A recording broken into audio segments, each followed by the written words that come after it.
Hi, everybody. Rusty's people can see you now, just as All of right. this moment. What's So up, everybody? this is gonna be good. Okay, everybody. Today we're doing something a little bit different. We're gonna be showing off $30 vintage. So this is Rusty's Thursday Spelltable stream. I'm gonna turn down the music a teensy bit. Yeah, so we are showing off paper magic. This is Spelltable. So the way Spelltable works is we have people who are going to be shuffling up their deck, playing on stream. I've got a few different matches open, and we'll be talking through the format a little bit. We'll be talking through their decks. Depending on how good their webcam is, it will show us the card, and it'll appear over here. It's pretty cool. It's good tech. This is Wizards sponsored. This is a Wizards program. It's going to be really excellent. We've got some pretty cool lists coming in, of course. So $30 vintage, if you don't know, is Rusty here has been championing this format, and he's got a pretty nice channel for it. You can find the link to this channel in the episode title. Just go ahead and paste that in. Highly recommend it. You should go ahead and give it a follow because it's pretty cool, and it's still in its infancy. It's growing pretty fast. Yeah, it may be the last chance to get in and say that you were involved before it got cool. Because I got to be honest, it's been blowing up the past 6 months. It's been pretty cool, and it's nice seeing a format that takes off in paper. Even I get to cast it. I'm pretty happy I get to cast this because casting paper magic is awesome, and I don't get a lot of chances. So they play normally, even though they're in two different places. And we've got some pretty cool decks. So $30 vintage. You want to tell us about the format a little?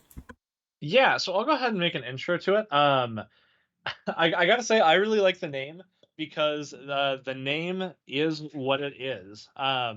It's Vintage Magic, which for those of you who might be newer players or arena players, Vintage is the oldest, most inclusive in terms of cards, not in price. But Vintage is the format with the oldest cards allowed.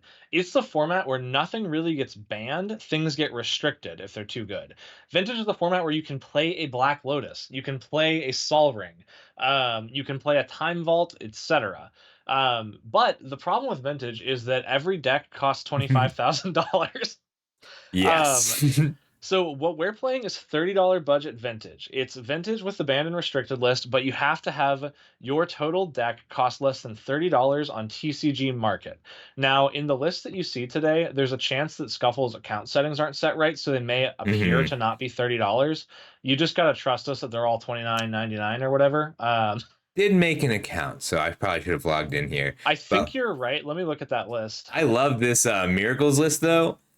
So you get if you can find a budget way to pull the deck off, it's great. Soul Ring is a card that is legal in every deck, but it's also $3. That's a tenth of the value of your cards.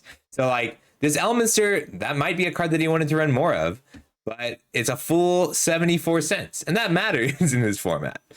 Yeah, it does. I really like it because it adds whoa, Clamilton's here. What's up? Hey, Clamilton. So it adds a lot of game to it in that you have to make your decisions based on budget, figure out how much you want to invest. That's Oh, really all thanks the for the context we follow. need. We have a Discord with over 200 people in it, which is where we host these. We talk brewing every day. We do monthly brewing challenges, etc. Oh, But with Yoda that man, said, thanks. I think we just want to kick things off with some Yeah. gameplay. I think our players have waited long enough. You Um, can go ahead let and me fire it. Yeah, let me pop through all their chats and tell them that they're good to go. Sounds good. And I'm going to talk about these well, decks just a little bit. So, hey, so you guys these are good to go. we've got some. I Good to love how go. the cost of these Good to Baleful go. Strix, $2 is a Good to go. lot. All right, so we've got Baleful Strix. I love this Asmo list with Feasting, Troll King. You have to make some budget considerations, which is always so cool. And the most expensive, he put in a $7 card in Court of Calling. That's awesome. All right, There's a chord in the list. Okay, I think I just told everyone they can go. all right, you want to watch? I want to keep an eye on Thane and Queen really quick. Yeah, let's check it out. So, everyone, please bear with us. We're still kind of figuring out our spell table streaming. I think it's going to work pretty well. Honestly, this looks nice. I was going to give you a congrats, Alex. I think that's awesome. Alex is on his way to Grand Nationals for speech and debate. Oh, that's awesome. Congratulations, Hamilton. Once you knock that out, you're going to have to play in some of these tournaments. I know you've been a very active member of the community, which we appreciate. What's up, Trace? So what we have in this matchup...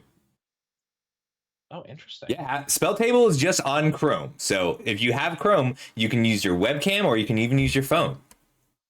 But we have here a turn 1 Street Wraith Asmo. So I kind of thought we'd be able to pull up.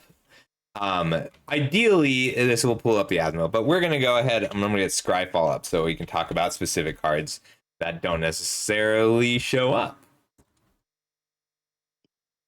All right, it is unfortunately very difficult to search for Asmo.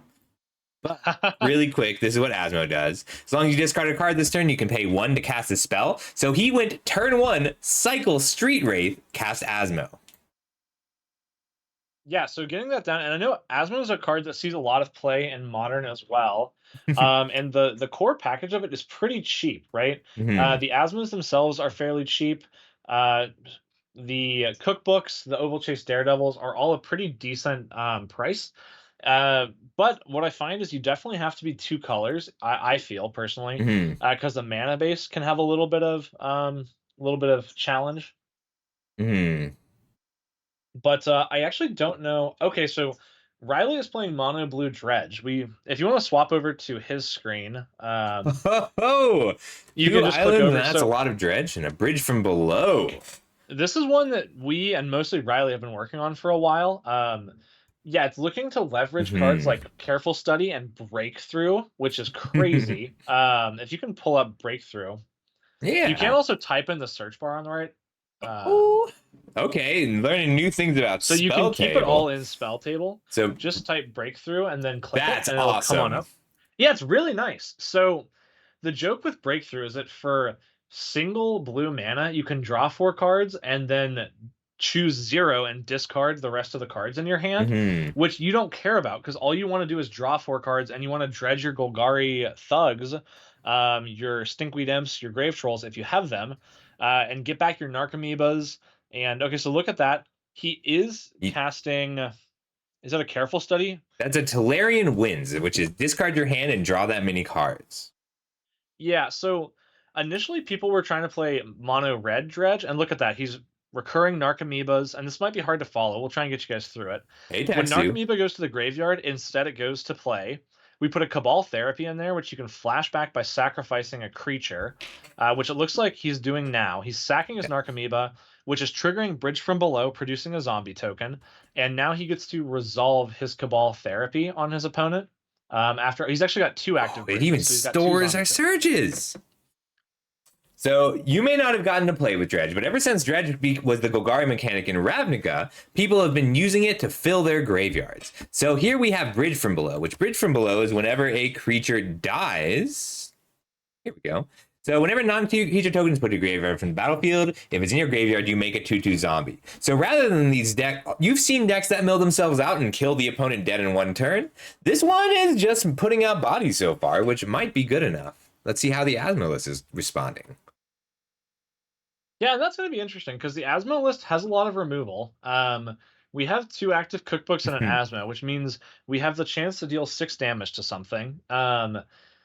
Really, my question here is, do we have an Oval Chase? And we do. So, okay, so we're actually resolving Cabal Therapy. I don't think we're going to get to know what he names because we don't have audio from the players right now, but that's okay. What'd you name with Cabal Therapy? I can ask in the Discord. Martyr Proc's a good one. So looks like nothing got discarded. So now we're going to start doing the Underworld Cookbook Oval Chase Daredevil thing. Yes. Modern players will be familiar with this, but those of you who don't probably will not be. The Underworld Cookbook says discard a card and tap it to make make a food token. And Oval Chase Daredevil says if an artifact enters the battlefield under your control, you can return it from your graveyard to your hand. So it's basically a recursible discard target. You can always pitch it to cookbooks because you always get a food, and the way the activation cost and the trigger work, you always get it back. So what Thane has assembled here is essentially 1 free 6 damage kill spell every turn. Yeah. And fun fact about Asmorandomardicadaistina Kuldakar. And the fun thing about that is they wanted it to be sacrifice 2 foods, deal 6 damage to something, but they couldn't fit the name of the card on the card a second time. So they had to make the creature deal the damage to itself. That is really funny. I didn't know that little tidbit, but I 100% believe it. And it works. It works too because, like, food-wise, so this is hot. So he's just powering out food, and we saw that Feasting Troll King in his hand. If he pitches that to an Underworld Cookbook, I gotta make sure I'm muted. I'm muted. Okay, if he pitches that to an Underworld Cookbook, he can just cast it from his discard pile by sacrificing 3 foods. Now that is a sorcery speed activity, so he'll have to make a decision on what the foods are doing now. Also, one thing that's worth noting, Bridge from Below has text. Yes. Did he just kill his own goose? He killed his own goose. He stuffed that goose full of food. Yeah, so he stuffed his goose, and that actually exiled Riley's Bridge from Belows from the graveyard. I love the massive stack of food tokens he's just flipping, by the way. And that's such a good exchange. It was 1 mana for the creature, but that's a good way to exile the bridges. And now we still have multiple.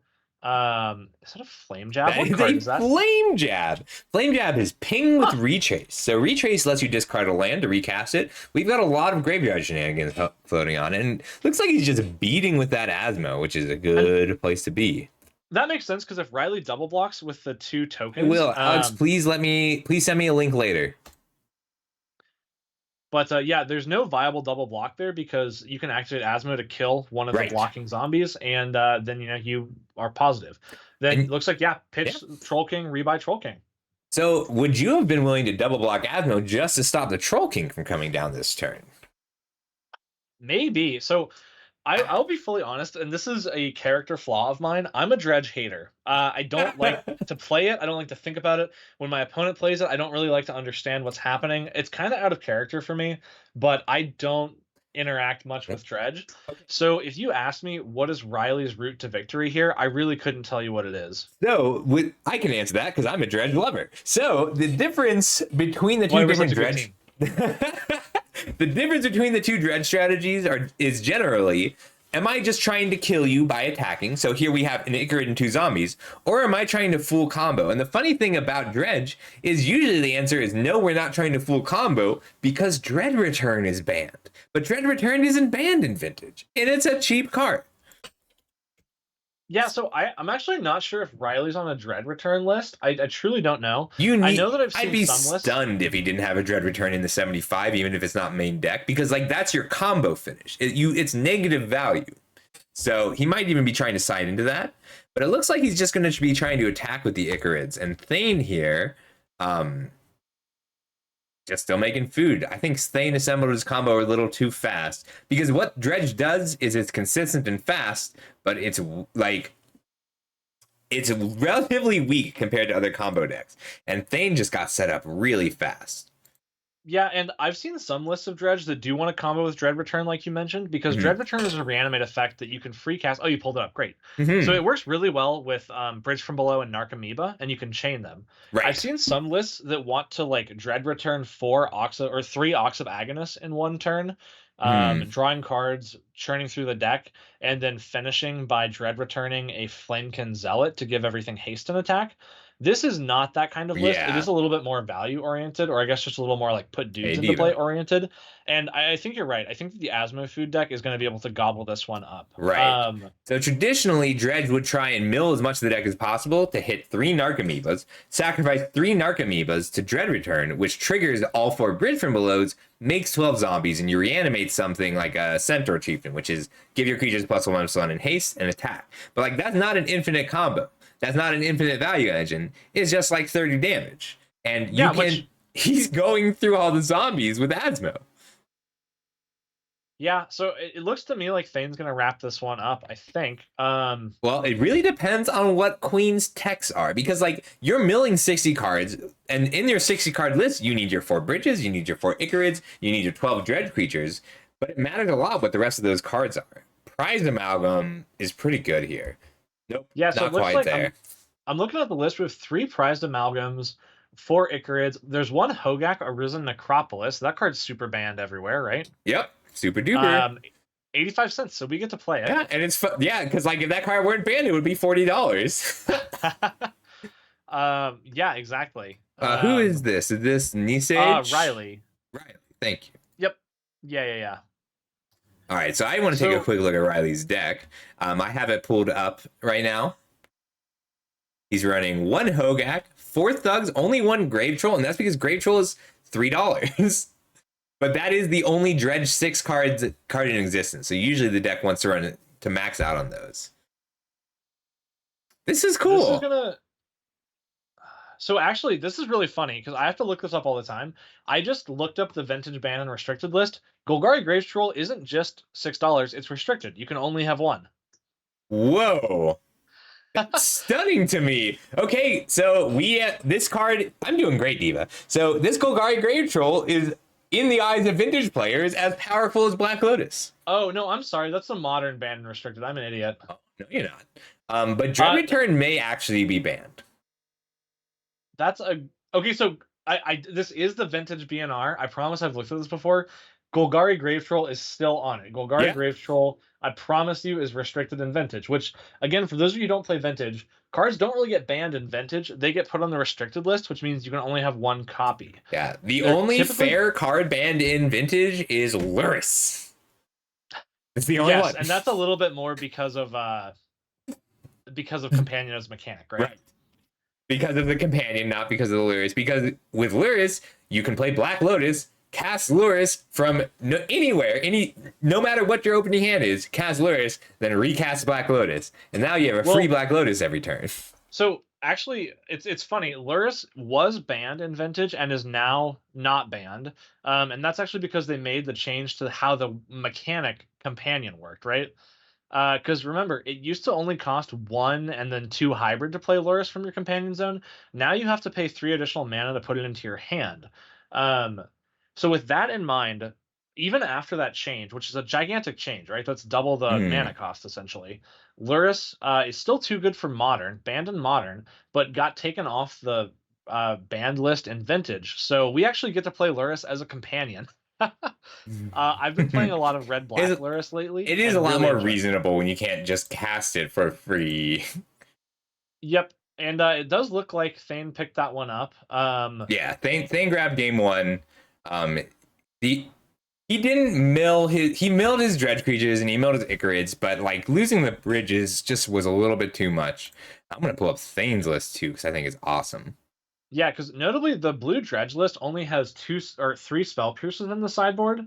I think we've got some more action, some more in our sideboard potentially in this Asmo food list. Yeah.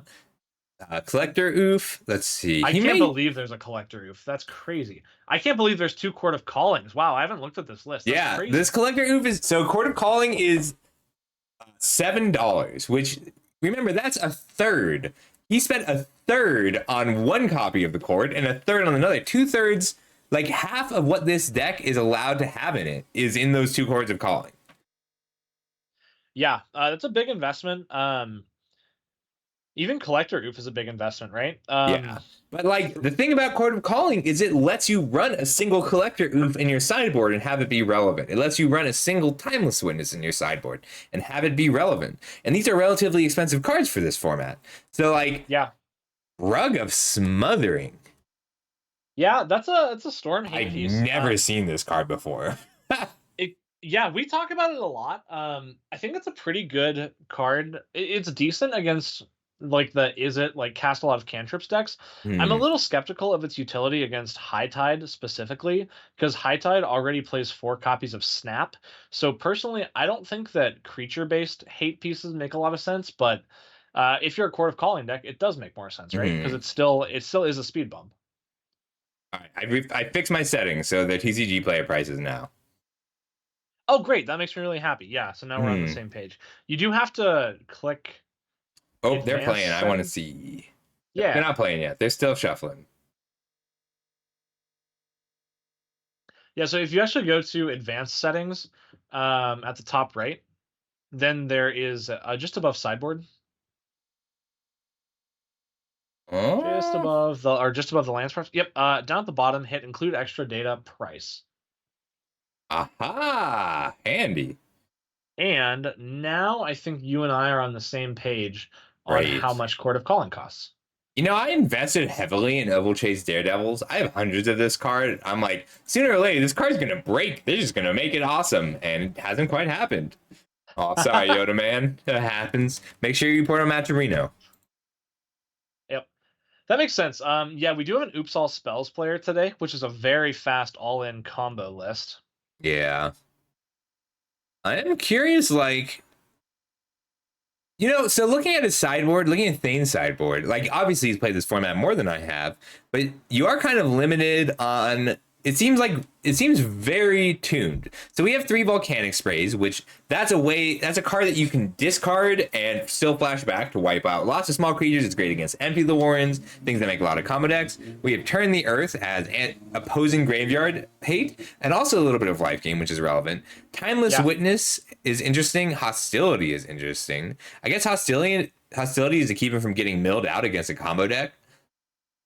I guess so. Yeah, I don't truthfully understand. Yeah, the hostility would beat Brain Freeze out of Hydra, right? Right. If you have in play one copy of Underworld Cookbook. Right. And it's funny because, like, usually this slot is dedicated to one Emrakul, one Kozilek, or one Ulamog, but all of those cards are $30. Yeah, yes. And we have to get creative.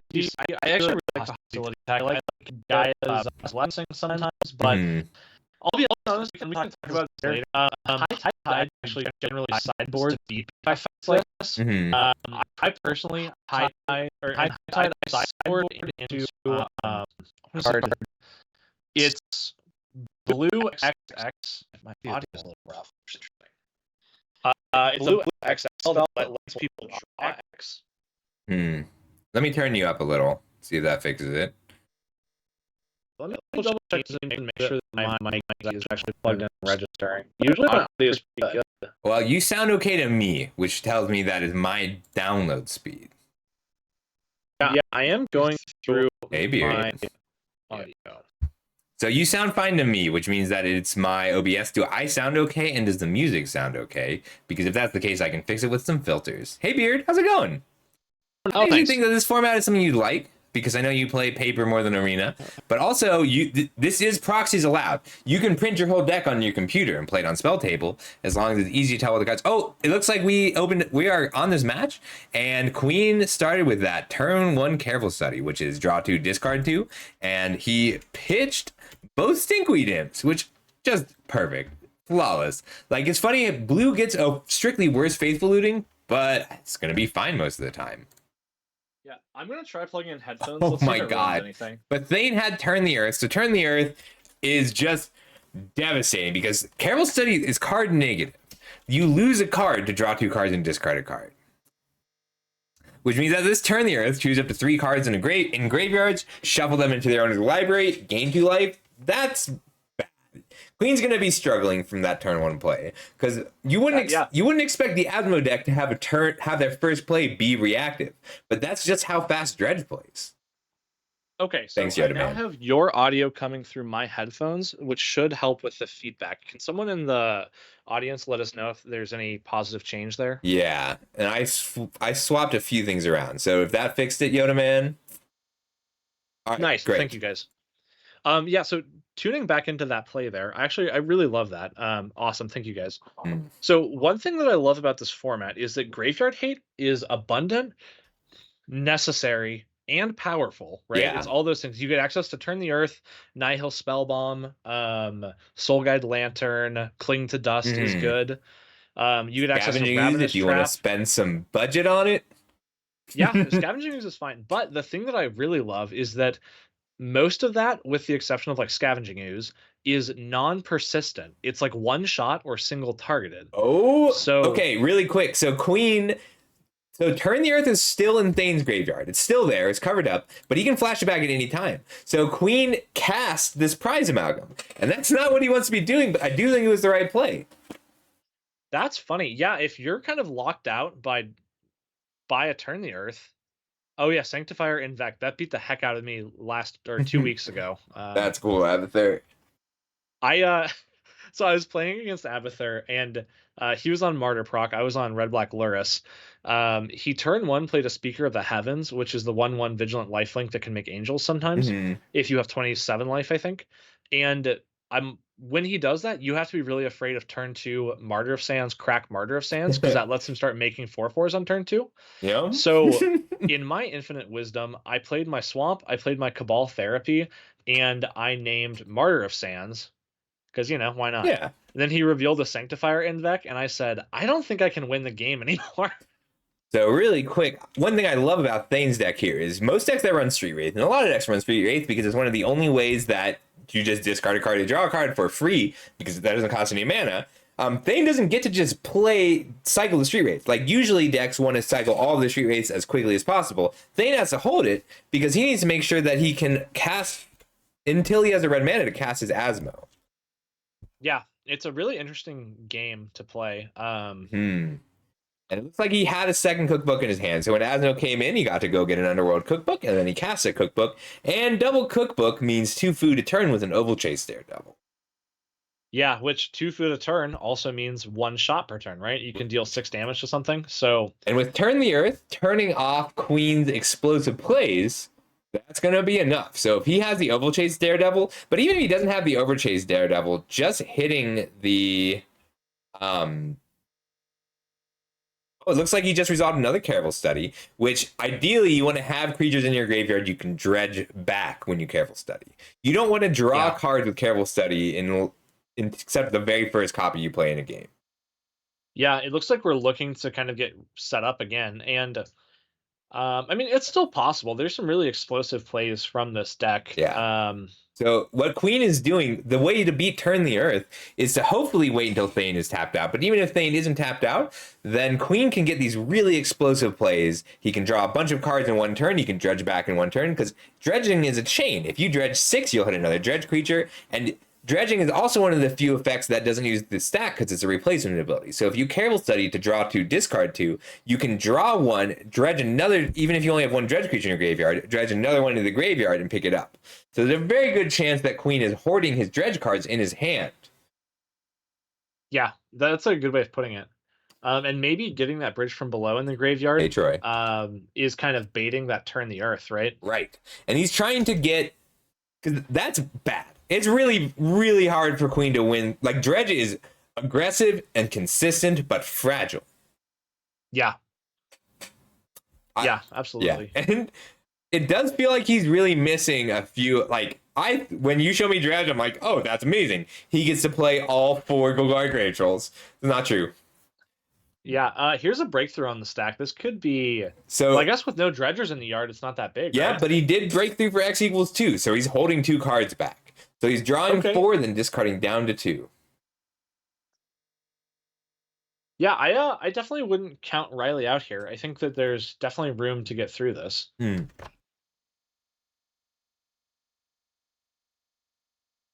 Yeah, no. So Riley is playing this well. Like, he's going to have to be sharp here. I agree. And I think that, playing that Prize Amalgam was a good start. Now we're at a point where if the Prize Amalgam gets taken out by Asmo, we get a bridge trigger, which is nice. Notably, we do have that Gemstone Mine in play. I don't know how many counters it's on. I can't quite read that. Because he used 1 for the Prize Amalgam, 1 for the breakthrough.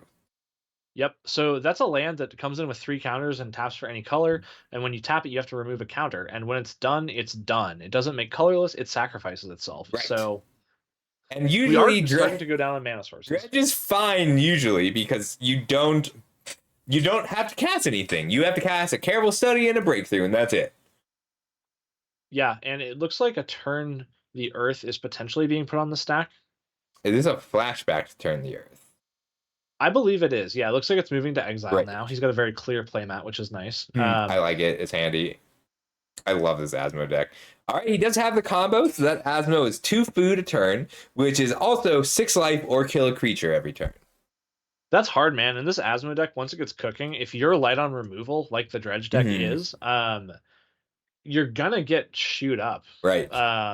You're just gonna get gobbled up by this 6 damage spell per turn. Looks like we took out the Prized Amalgam. So Prized Amalgam and both full dredgers. So Shambling Shell is the weakest dredge creature because all we really care about on most of these dredge creatures is the number after dredge. So dredge 3 only mills 3, but that doesn't mean he's not going to win. It just means he's got to hit some good dredge creatures. Like he's got to dredge hard and hopefully hit a Narcomoeba. Because the way Narcomoeba is worded, when it is put in your graveyard from your library, it gets put into play. That returns the Prized Amalgam as well. Yep. Yeah, it's a whole ecosystem in that graveyard, isn't it? Right. It's pretty cool. I love a deck that just like Dredge is so you may notice he's got 3 piles there, and that's because it's very important for both players to be aware of what's in the graveyard at all times. There's that Singleton Grave Troll. So Golgari Grave Troll is the best Dredge creature. Since you're never actually casting any of them, Golgari Grave Troll is actually twice as good as Shambling Shell. Yeah, exactly. And in the rare case that you do dredge back a Grave Troll and cast it, it's pretty good, right? Mm-hmm. It does. Like, you will actually win the game with the big Grave Troll, and that's why Queen. So you might be wondering, why is Queen running 2 Gemstone Mines and 14 Islands? And the answer is just because the corner case where you have to cast the Grave Troll it matters. It comes up more than you'd think. Yeah, and if there's room in the budget, the downside doesn't really matter because Queen's not actually planning on making that much mana in any given game. Right. You just don't have to cast very many spells when things are going well. What card is actually pretty reasonable in Standard is Entomb. We could get an Entomb printing next set. And then because Entomb's like $40 right now, but it could be printed at rare in the next set as a reasonable card. And suddenly it's $1.50, and you can put 4 of them into this deck. I mean, we just got a Gamble reprint, and Gamble is down to $4. Yep. The card was $55. My roommate Andrew actually plays an Asmo food list that currently has room for 3 copies of Gamble. That's awesome. And that's one of my favorite things about this format. It's that when new sets come out, right, you don't feel like you're getting oppressed by the $60 cards that you have to buy. Right. Like, okay, Nissa came out, she's $50. I don't care because I'm never putting her in a deck. I don't care about Ragavan. I don't care about Pitch Elementals. Yeah, but Liliana of the Veil is playable now, whereas that card was $100 before. Yes, so we get to be excited about reprints. We get to be excited about cool new cards. Looks like we're dredging here. Let's see what we hit. Icarid is relevant. So, unfortunately, for the Dredge deck here, this is just a bad matchup for Dredge because that Cabal Therapy will never be good against Asmo. Never. Like, whatever he names gets turned into food with an Underworld cookbook. Yeah. And even if if his hand is 2 Opalchase Daredevils and Cabal Therapy names Opalchase Daredevils, he just picks them up right away. Yeah, and it looks like we're packing it into that. That makes sense. Really nice showing for the Asmo food deck. It had the strong plan A, but then Thane also had, the right sideboard plan and drew interaction at the right time. I think without that turn 1, turn the earth, things could have been very different, right? Oh, thanks, Balance Breakfast. I really appreciate the subscription. That's really sweet. See, it says I love you up at the top now. Let's see if there are any other active games. Yeah. All right. So I've got, let's see, Andrew versus Juice, but neither of them have the camera quality for me to actually watch this game. No, these are a little tough. Juice is kind of there. We could talk about it. Is this the last match still going? No, we've got Servo Token and Inner Poet are still live. I'd love to. Can you link me that really quick? I'm gonna pull up their decks. Yeah, it's pretty high. Sorry, I can't get to Discord easily. Oh no, where do you want me to send it? You can send it on Discord. I can't get to channels easily, but I can get to DMs easily. Oh, understood. Let me find you. I love this Asmo deck. I think it's so cool. Hylian, thank you so much. That's so sweet. Look at that. Look at that. Oh, that's really great. Thank you so much, Hylian. I really appreciate it. We're having some fun today. Alrighty. All right. So I sent you that link. When I played one thing I will say was like $11 for a while. It's crazy, man. These reprints are wild. Mm-hmm. I really like that most of the sideboard cards can be pitched to a cookbook and still maintain their utility, though. That's cool. It's true. Like, you can. The flashback is relevant. I think that really. Queen was really punished by the lack of a sideboard here. That's true. And alrighty, so these are decent quality Spelltable. Yeah. So it looks like we've got Junk Snow. Yeah, it's Junk Snow Siege Rhino. Now, he just tried to put a anointed thanks, Hylian. What's the 3/3 anointed Peacekeeper. It's a Yes. 3/3. It enters a battlefield, and it's kind of like Elite Spellbinder, right? You Hmm. name a card, and it costs more for them to play. And then Servo over there snapped off a lose focus on it, which, believe it or not, lose focus is a premier counterspell in this format. Is that just It because was is Counterspell banned? Or is no it too expensive? counterspell. So counterspell used to be pretty expensive. It's down to about 250 for a playset. So personally, I try to play counterspell over lose focus. With the thought being that it's not that much money, it's a better effect, and It so is Interpoet, relevant because like you can lose focus to cast 2 different spells. What is yes, this and white creature? that is a seasoned dungeoneer. This is an initiative card. It is. So unfortunately, even $30 budget vintage is not safe from. Oh, I'm sorry, maybe a White Plume Adventurer. Hmm. Let me look. It is a White Plume Adventurer. It's the 3-cost version instead. So you take the initiative, which the initiative is a new format or a new mechanic from the Commander play precons, which is only legal in or from the Commander Adventures in Forgotten Realms. Yes, Yeah. yes, AFR. AFR. And it's only legal in Legacy and Vintage and Commander. And at the beginning of each opponent, so you get to venture into the dungeon every turn, which you get a little bit of a bonus effect, and it's just consistent value. I'm kind of surprised this card's so cheap.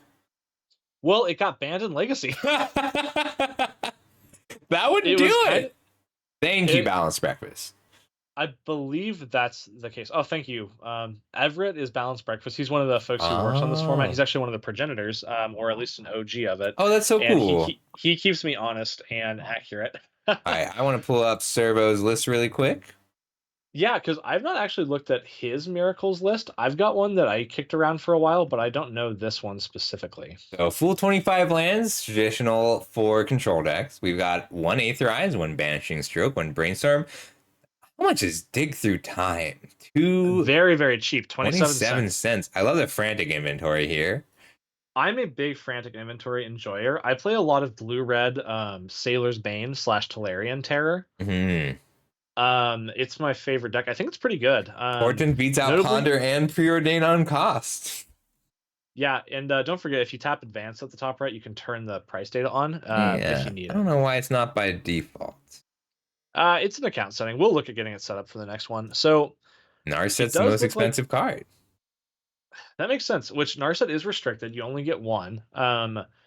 Notably, this is Thank you so much for the follow, Giants. I played around with Esper Miracles for a little while. Mm-hmm. There's a card from Warhammer 40k commander decks. It's called Sister Repentia. She's got a lot of text, but basically she's a 2-mana flash miracle 5/1. I'm so glad they're picking new miracle cards. I love that mechanic. Yeah, I think Sister Repentia is one of the best reasons to play this deck. Mm-hmm. But Servo disagrees. Servo's choosing to have better mana and not do that. And it looks back. So that is an Elminster in play, by the way. It's a little tough to see, but we can pull it up. That's a Planeswalker. Whenever you scry, here, I can pull it up over here. I love miracles because it's like if you you draw the card and you're like, it's a miracle, I will wipe the board, or you make your own. Yeah, and Hylian asks a great question. She's asking, what does restricted actually mean? Because it's always restricted one. Only exists in Vintage. You can only play 1 copy of it instead of 4 copies. Right. Yep. Thank you, Marchbane. So it doesn't come up in most Magic formats because it adds a layer of complexity. But there's kind of a design decision as far as Vintage goes that they don't ban cards unless they're like mechanically a problem or they're racist. They don't ban cards for power. Yep. Now, if we look at Inner Poet's board, it looks like we have 6 mana sources and lands, an Astrolabe, and we also have 1 Avacyn's Pilgrim. I assume we're pretty low on cards in hand, or we'd be casting them. Right.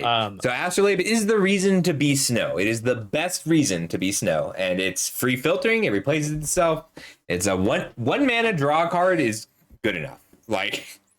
It is, and in a format without access to fetches and shocks, we got to get creative on our mana bases, and this is a great way to do it. I will say, can we pay for our Snow basics? Yeah. You do have to count the cost of snow basics when you build the deck, and I've got a pricing video that goes into that a little bit more. It's a little weird on Moxfield Yeah. because they don't automatically track it, but we don't need to talk about that right now. Well, The main do make sure takeaway is you that subscribe to Rusty's channel. It is in the episode title. yeah, excellent. Thank you. And you guys are welcome to join the Discord as well. This is where we host the tournaments from. We've got a lot of content there. We have a ton of resources to help you guys step into the deck or step into the format. We have a lot of deck lists. We have a lot of tournament results, tournament reports, etc. Because we think it's pretty hard to step into a new format without knowing what people are playing. So we try to make our data as accessible as possible. This is also a great format. Like, if you've got a pet deck from 10 years ago, this is the format for it. Like, oh yeah, you can play whatever old deck you want. I just lost on Monday night playing against Mono Black Devotion with Gary and Night Veil Spectre. Oops. So good. All right, so here we've got the approach, which is one of the best win conditions we've seen for a hard control deck. And Miracles is especially good at manipulating that library. Yeah, so it looks like we are just going to be casting the approach and then trying to use Elminster, which scries Elminster gets 3 cards deep. So there's a very good chance that he takes next turn putting the approach back into his hand and casting it again. Yeah, because we'll cast the approach, then activate the Elminster, I imagine. So we'll go 3 cards down. We'll draw 1 for turn is the 4th, and then we'll Elminster again. We'll scry 2 to the bottom, and we'll be at lucky number 7. Pulling up Servo's deck. Oh, that's Servo. We need... J1, thank you so much! Hey, what's up, J1? J1 is the head of the Slivers Discord. I met him. That makes sense. Do we have any way of seeing what dungeon Inner Poet is venturing through? That's a great question. I will ask them to try to get that a little bit better in frame, but I can tell you what they're probably doing. Can you pull up a dungeon card and I'll talk through it? I'm trying to find his deck list. So it's going to be the Underdark. The Underdark is where he will go. What's the name of the person of Inner Poet on this deck list? Is that Everett Dave? That is... I think it's TC class. Give me 1 sec. That's good enough. Nope, that's Gruel Food. Nope, that was wrong. T class is Thane. Here we go. Jake. It's Jake. All right, found the list. Oh, okay, that's what I wanted to find. Sorry, everybody. Here's the Peacekeeper. Yep. This list is sweet. Like Glissa for value, Smiter. We saw therapies. We saw good cards. This is mid-range. This is the first real mid-range deck we've seen. Yeah. We've seen lots of combo, but like you can be mid-range because you have access to Swords of Plowshares. You have access to Power Word Kill. Like, yeah, Inquisition as interaction. Make sure you get that price tag. I think you missed it. How won't you price? It's here. Sort by. Haha. Yeah, you want to go include extra data at the bottom. Yep, I was just clicking the wrong thing. All right, we're all good. So Inquisition. Yep, so winter is hot. I know. I want to point out so the cool 92 cents worth of Loxodon Smiters. This is a format where people play Hem to Turok. We fired a 16-person paper event on Monday night, and there were 3 or 4 Hem to Turok decks, including the Rack. Always the Undercity. We're going to pull up the Undercity really quick because I haven't read the Undercity. It looks like we're sideboarding, and you'll be disgusted by the Undercity. You may have to Google it. I don't know if they have tokens. Oh, they do have it. Centralize. So go get a land. That's draw a card. So you take the initiative, draw a card, grow.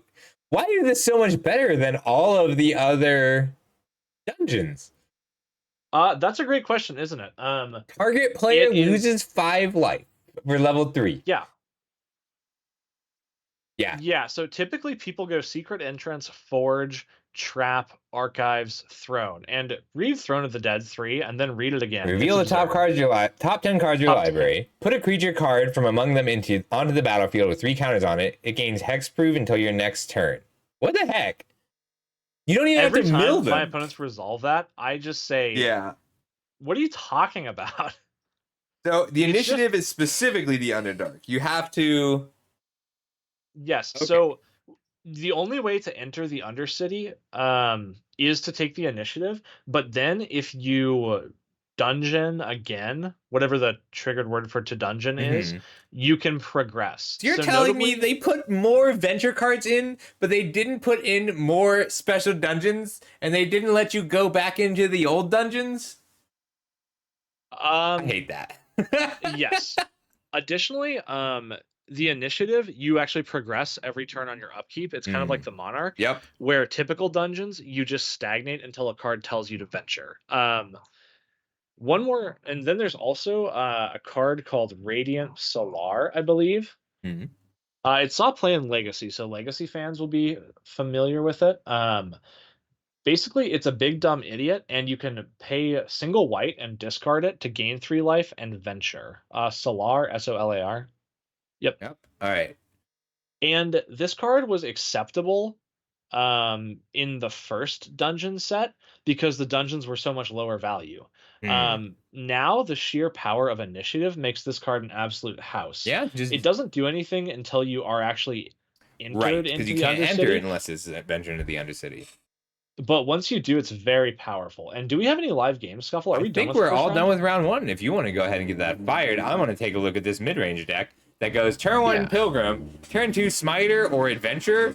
Like, this is cool. Sorry, guys. Here I am. So, My like, bad. the Smiter is a specific card that that it counters Let hymns, me it mute myself. counters it deals with a lot of cards. Inquisition takes out early plays. This is just kind of a catch-all deck because Dead of Winter, this is just Wrath of God. It kills everything, but it kills indestructible creatures as well. We've got Power Would Kill, Swords of Plowshares. Kai's Guile is a pretty hot addition because this deck can hit the late game, but we've got 7 strong removal spells. Inquisition is really good, and I'm pretty sure that the 4th Inquisition is a cost issue. I mean, Dryodes, that can change though. One cool thing, so I would love to see this format really take off because if this format gets popular enough, it self-regulates. If a deck does too well and people buy the cards for it, that deck will need to get weaker because the deck doesn't become banned right away. You just have to adjust a few things. You may have to run an Obstinate Baloth over a Loxodon Smiter because Obstinate Baloth is just an uncommon. It's very cool. But turn 1 Pilgrim, turn 2 Smiter or Peacekeeper or Sunslayer is so strong. But Sunslayer functions a lot like White Plume Adventurer in this deck in that it grinds additional value every turn. You're either hitting and like you get 6 copies of White Plume Adventurer. 2 copies of Anointed Peacekeeper is a great addition here over because it's a 3/3 for 3. But what I like about an Anointed Peacekeeper compared to like an Elite Spellbinder is you don't necessarily always want to name a card in their hand. Sometimes you look at your opponent's hand. So Elite Spellbinder exiles a card from the hand, but sometimes Anointed Peacekeeper will look at the hand and say, okay, I need to name Underworld Cookbook because they don't have Underworld Cookbook in their hand, but making my opponent's Asmo activations cost 2 more. Making them spend 2 more to make a food every turn is really important. Or maybe you want to name Asmo, well, maybe you want to name Asmo and you can't pronounce the whole thing from memory. But you need being able to name cards that aren't in the hand currently is relevant, and being able to name cards that are in play is relevant because the activated ability prevention is very strong. What I'm curious about the number of dorks because this looks like a deck that wants 4 more dorks than it has because the 3 drops are incredibly powerful. You want them on turn 2, but there's no 2 drops to bridge. And you're not always going to be able to have an Inquisition and then a removal spell that hits something and then a 3 drop. I have returned. I'm hearing what you're saying, and it sounds like it makes a ton of sense. I did just send you a link to That's Preston fair. and Jason's game. You're We right, can actually jump in Dryads. and watch one more match. Is that okay? Thank you. Let's get that last match going. All right, we got 1 match left this round. We're coming in on game 3, right? I truly don't know. Preston was running a little bit late. I don't know where they are. All right, looks like they're just shuffling up. We can have a nice view of that Afara from Journey into Nyx, / maybe Born to the Gods. And I don't know this card. Let me get joined up. Looks like it was a close one. Life totals finished at 10-2. Oh, nice. Yeah. Jason has been playing a Tracks really Dryodes. cool. Sorry, Why can't I get into this? they cap the number. I don't truly know. I'm not getting my spectate thingy. All right, while they get set up, I'm gonna leave this up. And I will be right back. I'm gonna get some more water. Yeah, before you go, can you actually can you share your screen to me so I Yes, can I grab can. it there? That'd just be great. I'm down in table 6. Alrighty, I'll meet you there. All right, we're not gonna make them rebuild the game. Yeah, this will be fine. Yep. All right, I've got it now, so I can All right. commentate. And while they're doing that, I will be right back. I'm leaving this table up just as is. Yeah. Hey, Getting water. Dryos, I'm glad you're excited about it. Remind me, are you from my Discord and I don't recognize your Twitch name, or are you coming from Scuffles or elsewhere? Yeah, we'd love to have you. Yeah, absolutely. I'll go ahead and drop a link to the $30 budget vintage Discord, and you can hop in and you can start looking at some of our lists and start seeing what's going on. Oh, gotcha. Okay, cool. Yeah. Well, welcome. I saw you join. Let me drop this Discord link just in case anyone else needs access to it. Come on, hop on in. But this format's been awesome. It's got a ton of room to brew. There's a lot of, I don't know, you can apply a lot of creativity, I think, and it feels like you don't have a lot of the same constraints that you do in other formats. You don't have to buy bummer cards like Ragavan, etc. 1 second. Oh, did you guys wrap up your game? Is that what's happening?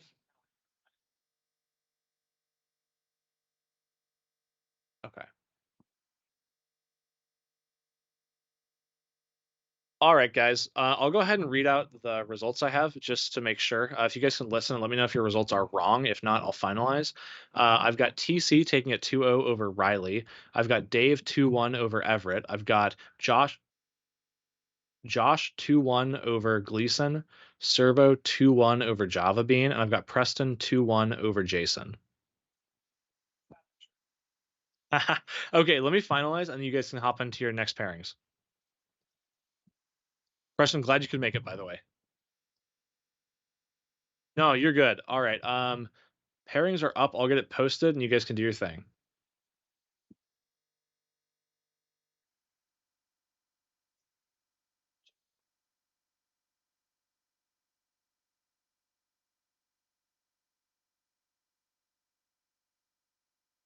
All right. I wonder what we're looking at on Twitch right now. I wonder what we're looking at on Twitch right now. Oh, cool. It's a blank screen.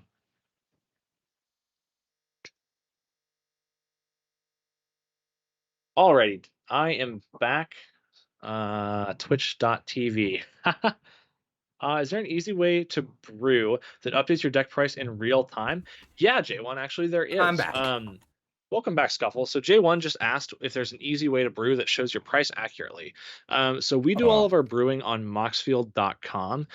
We're not sponsored or associated with them, but they have a TCG player setting. And the TCG player setting is what we use to price. It pulls data from TCG Market, which is how we price. So if you're set to that, it'll be correct. It is an account-wide setting that you have to send. If you go to the YouTube channel for $30 Vintage, which I can link right now. Oh, was the game canceled? We are pairing round 2 actually. They wrapped it up. So okay. Well, let's get that figured out then.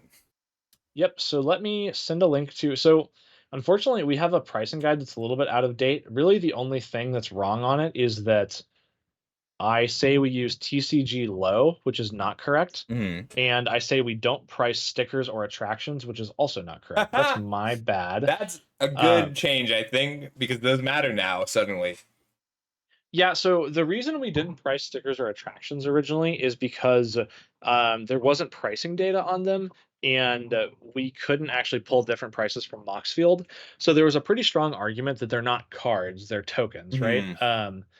But then Moxfield updated with pricing data, and the better ones, like for example, the one that has 6 vowels from Mind Goblin, that one was actually more expensive than other cards, which indicated that not only was there, demand and price memory for it, well, there was supply and demand, I guess is the point I'm trying to make.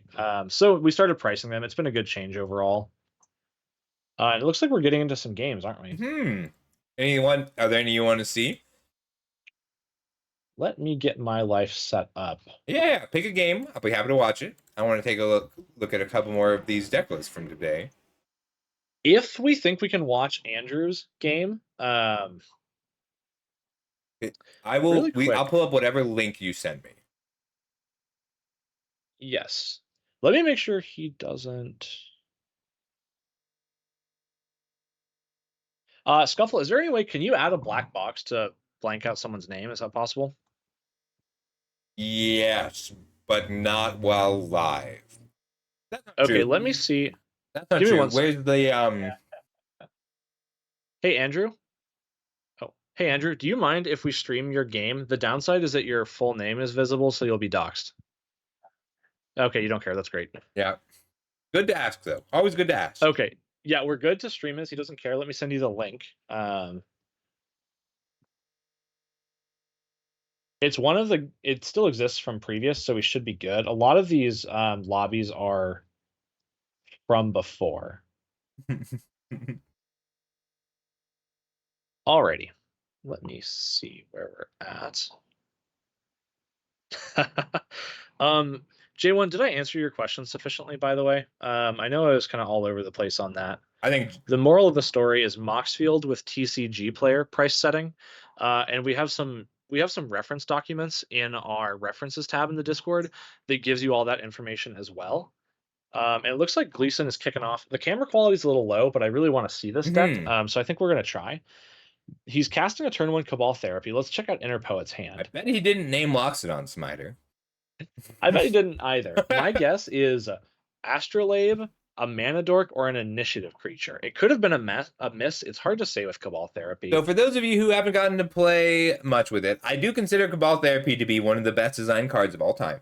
And part of that is because, what do you name? Are you going to name a card that you know they have, or are you going to name the card that you're most afraid of?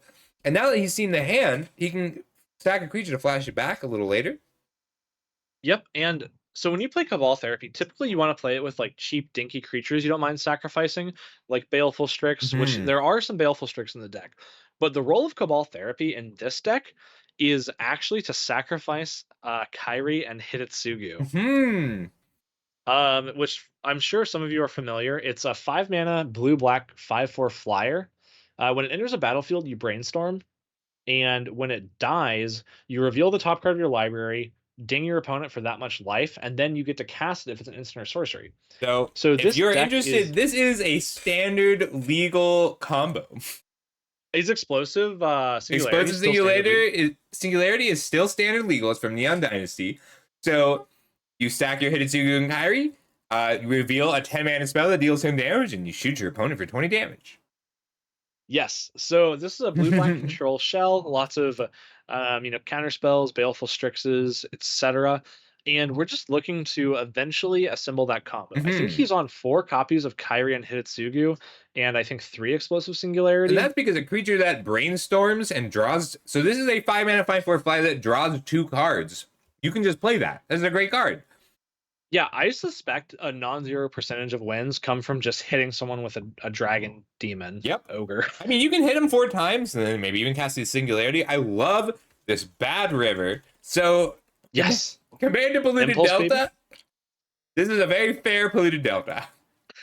It is. And back when I was playing Esper Miracles, I was actually playing these because there are fetchable duels in the format. Like Sunken Hollow and Prairie Stream. And Bad River, believe it or not, also fetches a Mystic Sanctuary. That's awesome. Because Mystic Sanctuary lets you put Explosive Singularity on top of your deck on a land. Oh, that's cool. I meant more in Miracles, but does this list have that combo? Actually, I don't know. Yeah, there is one Mystic Sanctuary. That's you so only smart. need one because you can end. You'll have to loot away some of these singularities because they'll get stuck in your hand sometimes, and you only need one. We do have 2 copies of Tainted Indulgence to help with that. And one thing I want to pull your attention to is there's a single copy of Flash in this deck as well. Ooh, the most banned card. Yes, Flash is good enough to get banned in Commander. So for those of you who don't know, Flash used to read, it's supposed to read, cast a creature, then cast a creature for 2 less. So it gives a creature flash, is how it's written. But the old Magic, they didn't really plan ahead very well. So now what it reads is put a creature card from your hand into play, sacrifice it. So you can flash in Hidetsugu and Kairi to win the game at instant speed, because the spell that puts it into play is also the spell that kills it. Yeah, and I can't quite tell. Are we being We are being Inquisition. Okay. So Andrew just Inquisitioned the poet and took the counterspell. You've got that backwards. Andrew's Hidetsugu and Kairi. Oh, I'm sorry. Inner Poet played the Inquisition and took Andrew's counterspell. Okay, gotcha. I missed the rest of the contents of the hand, unfortunately. It looks like Inner Poet has developed a Loxodon Smiter, which is not a bad threat. Yeah, 4/4. It'll get the job done. It hits. And did you see, does Andrew have another counterspell in reserve? He does not.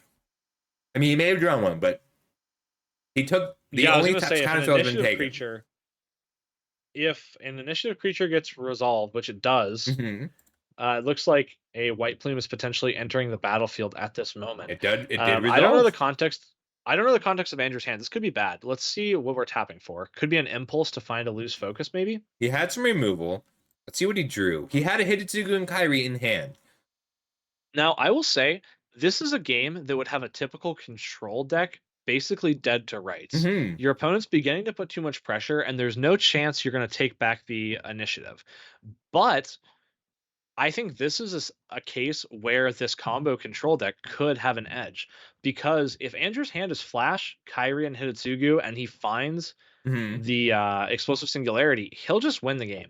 So even in Hidetsugu and Kairi coming down, hey Crust, even Hidetsugu and Kairi coming down this turn turns off Inner Poet's attacks, because you can't attack your 4/4 into a 5/4 that dies to kill you.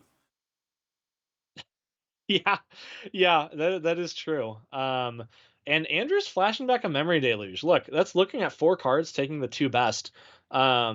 Did you say we know his hand is already flash? So what he has left, so of the cards Inquisition has seen, it's Hidetsugu and Kairi. I don't think there's a flash. Okay, I couldn't tell. Gotcha. I thought this Lose Memory was the flash.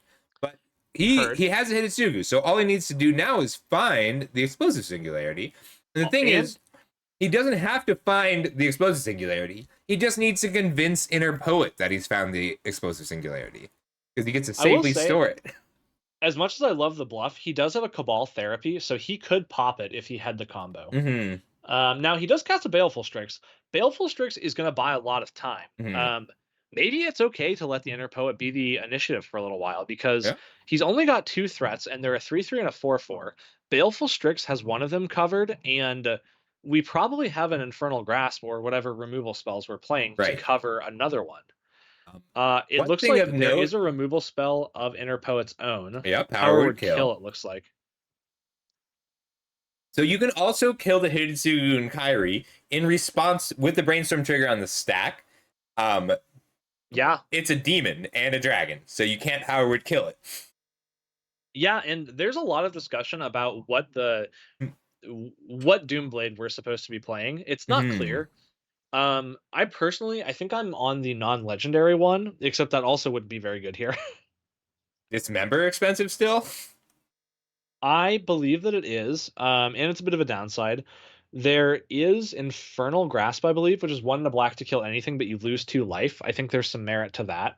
So there's also Heartless Act, which kills something with no counters on it. I like Heartless Act because it has utility. Like, even just killing a Narset is relevant a lot of the time. Does it remove counters from Planeswalkers? I don't think it does. You might be right. It can remove up to 3 counters from a creature, which is a little odd. And it looks like Inner Poet's crunching in for... We resolved Forge on Smiter, so it looks like we're crunching in for 9 damage total. I think Andrew's at 15 prior to this attack, so quite a lot of pressure coming down. Poet's Siege Rhino is so good here because Andrew's combo is very strong. It doesn't win the game, it just deals 20 damage. Yeah, there's a difference there. So Siege Rhino resolving not only creates a 4/5 with trample and bolts the opponent, it also kind of creates an unwinnable game state, right? Right. Because he has to... It's pretty easy for Andrew to get to deal 20 damage. It's very hard for him to deal 25 damage. Or really even 21 damage, Yeah. right? I mean, getting, like, he can attack once with Hidetsugu and Kairi given enough time. But that's a tough attack to make because you're going to have to block. Like that Smiter actually got killed before damage, right? Yes. It looks like an Infernal Grasp went out to kill it, so we took 2. And he's at 6, but it's a combo deck. He can still combo. Yeah, they've got 4 power on board, crunching in.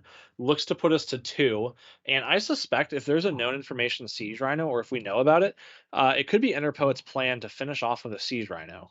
How about Ephemerate? Is Ephemerate cheap enough to play in this set? Ephemerate is getting terrible. Ephemerate is practically priced out at this point. Wow, tragic. I love that card, but it is There was a good. while where it was pretty reasonable to play some Ephemerate, but now not so much. Whew. I just tabbed over to Jason's game. I don't know if you still have that up. He's playing mono green hardened scales, and I can't see exactly the creatures, but I see a lot of counters, and I see a lot of steel overseers. Well, I'd love to finish this game out and take a quick look if you wouldn't mind sending me that link.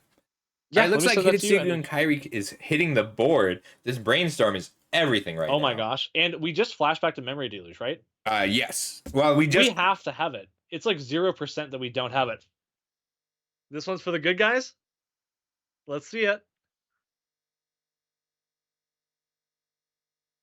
There it is. Woo! That's 20 damage. That's 20 damage, baby. Let's go. Let's go.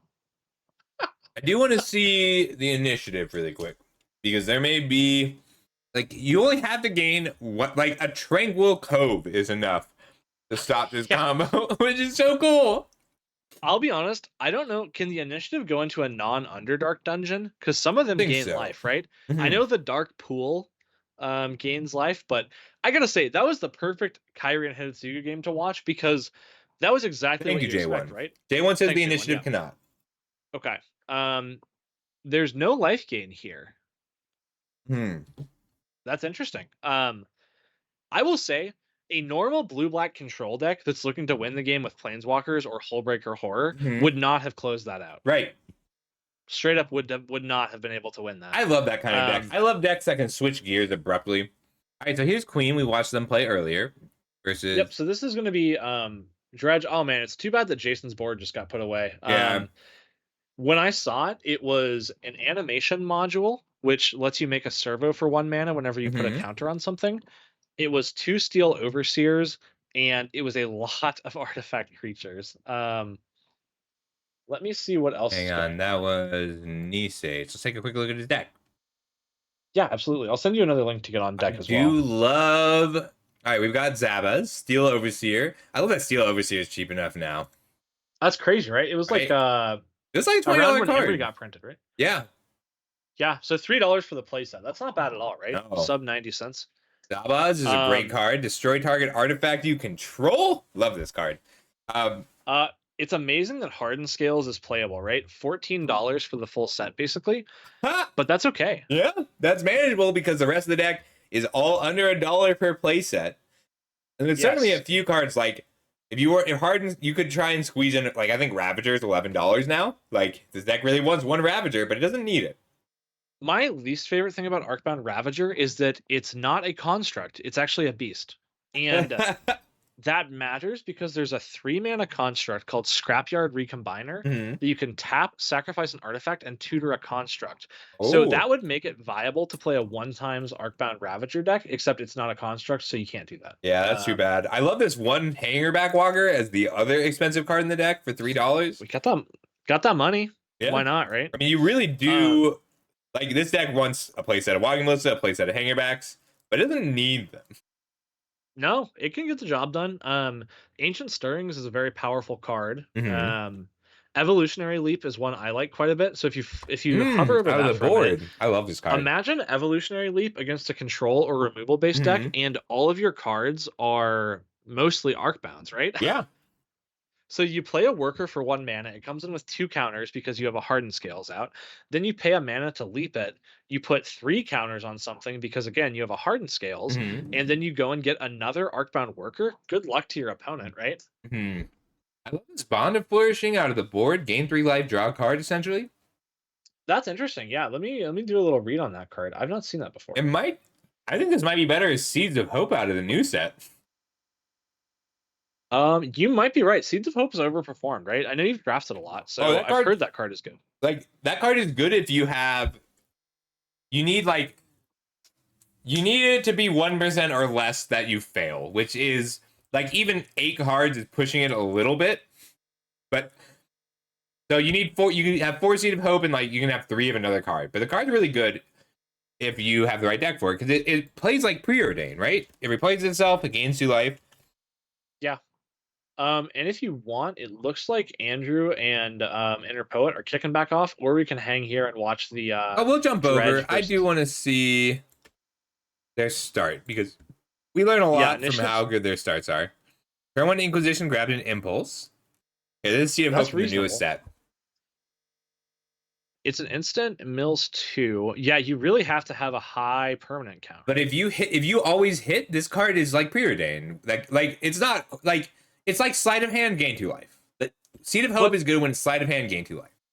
I think if I ever missed, I would pack up at my LGS and go home. Honestly, like that's the only reasonable solution. It's so bad to do that. We had a guy in here the other day who was playing at Worlds one time, and he missed 2 collected companies. 2 end-step collected companies, either of them hitting a creature would have won, and that's how he lost his top cut to Worlds. That's awful. Yeah. It's just one of those things. Dialing back into the game, Andrew's not under very much pressure. It looks like Inner Poet is taking his time, setting up his Astrolabes, his tapped Snowlands, a Pilgrim, Inquisitioning, but God, a Baleful Strix? And this is very good card. It's really good in this matchup too, because he wants to just get beaters down. Because he knows that, like, Inner Poet knows that if Andrew gets stable, then he has inevitability.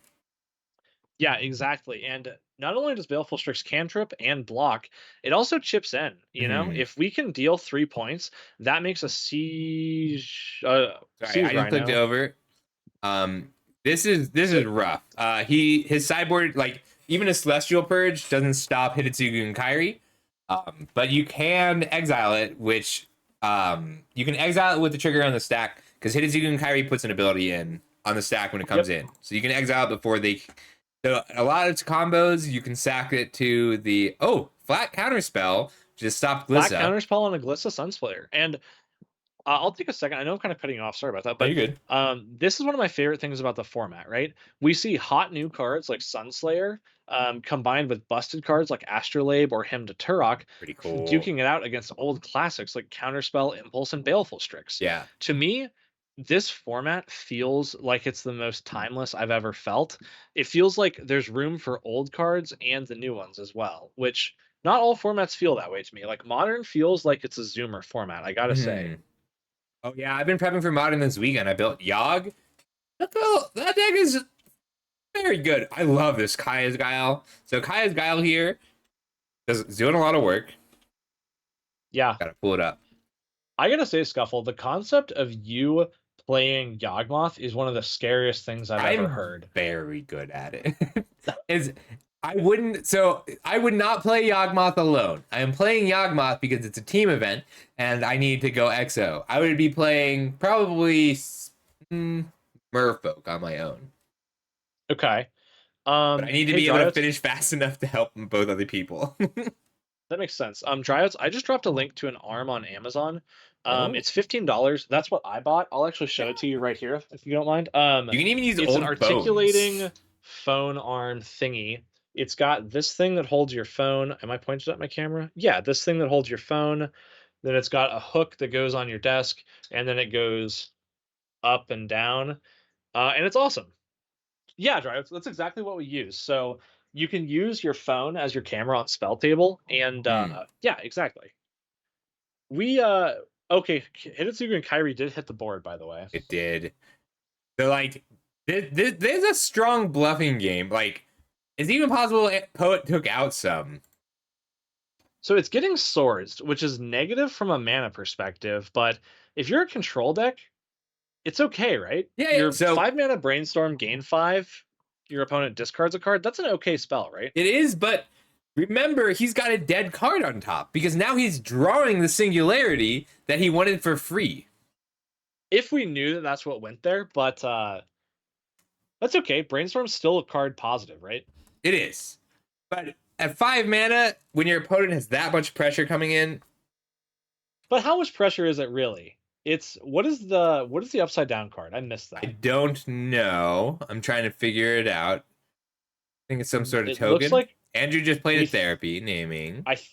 I hope Interpoet didn't reveal like it was an Inquisition. That would mess things up. Looks like he missed. What would you name here?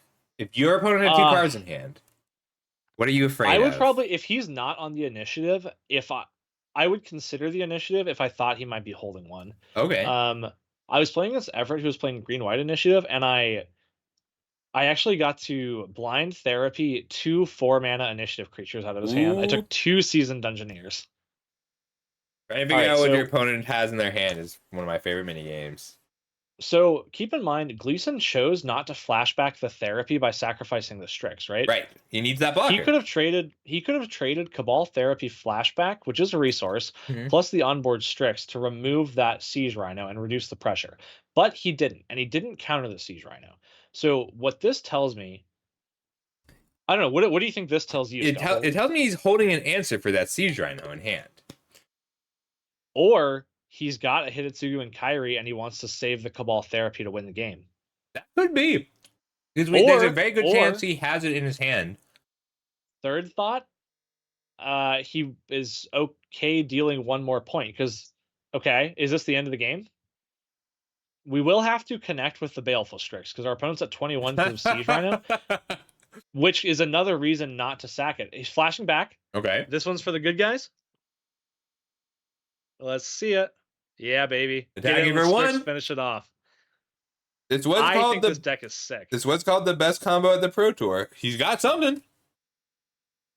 Oh, is something happening? No, he's got pack it up and go home, baby. GG's, go next. You want to switch over to this Dredge versus Scales matchup? There's a lot of stuff happening. I do, but he hasn't cleaned up his cards yet.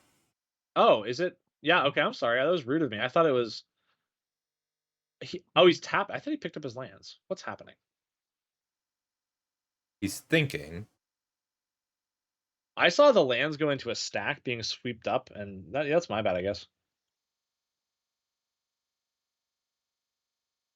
I don't want to know what just happened.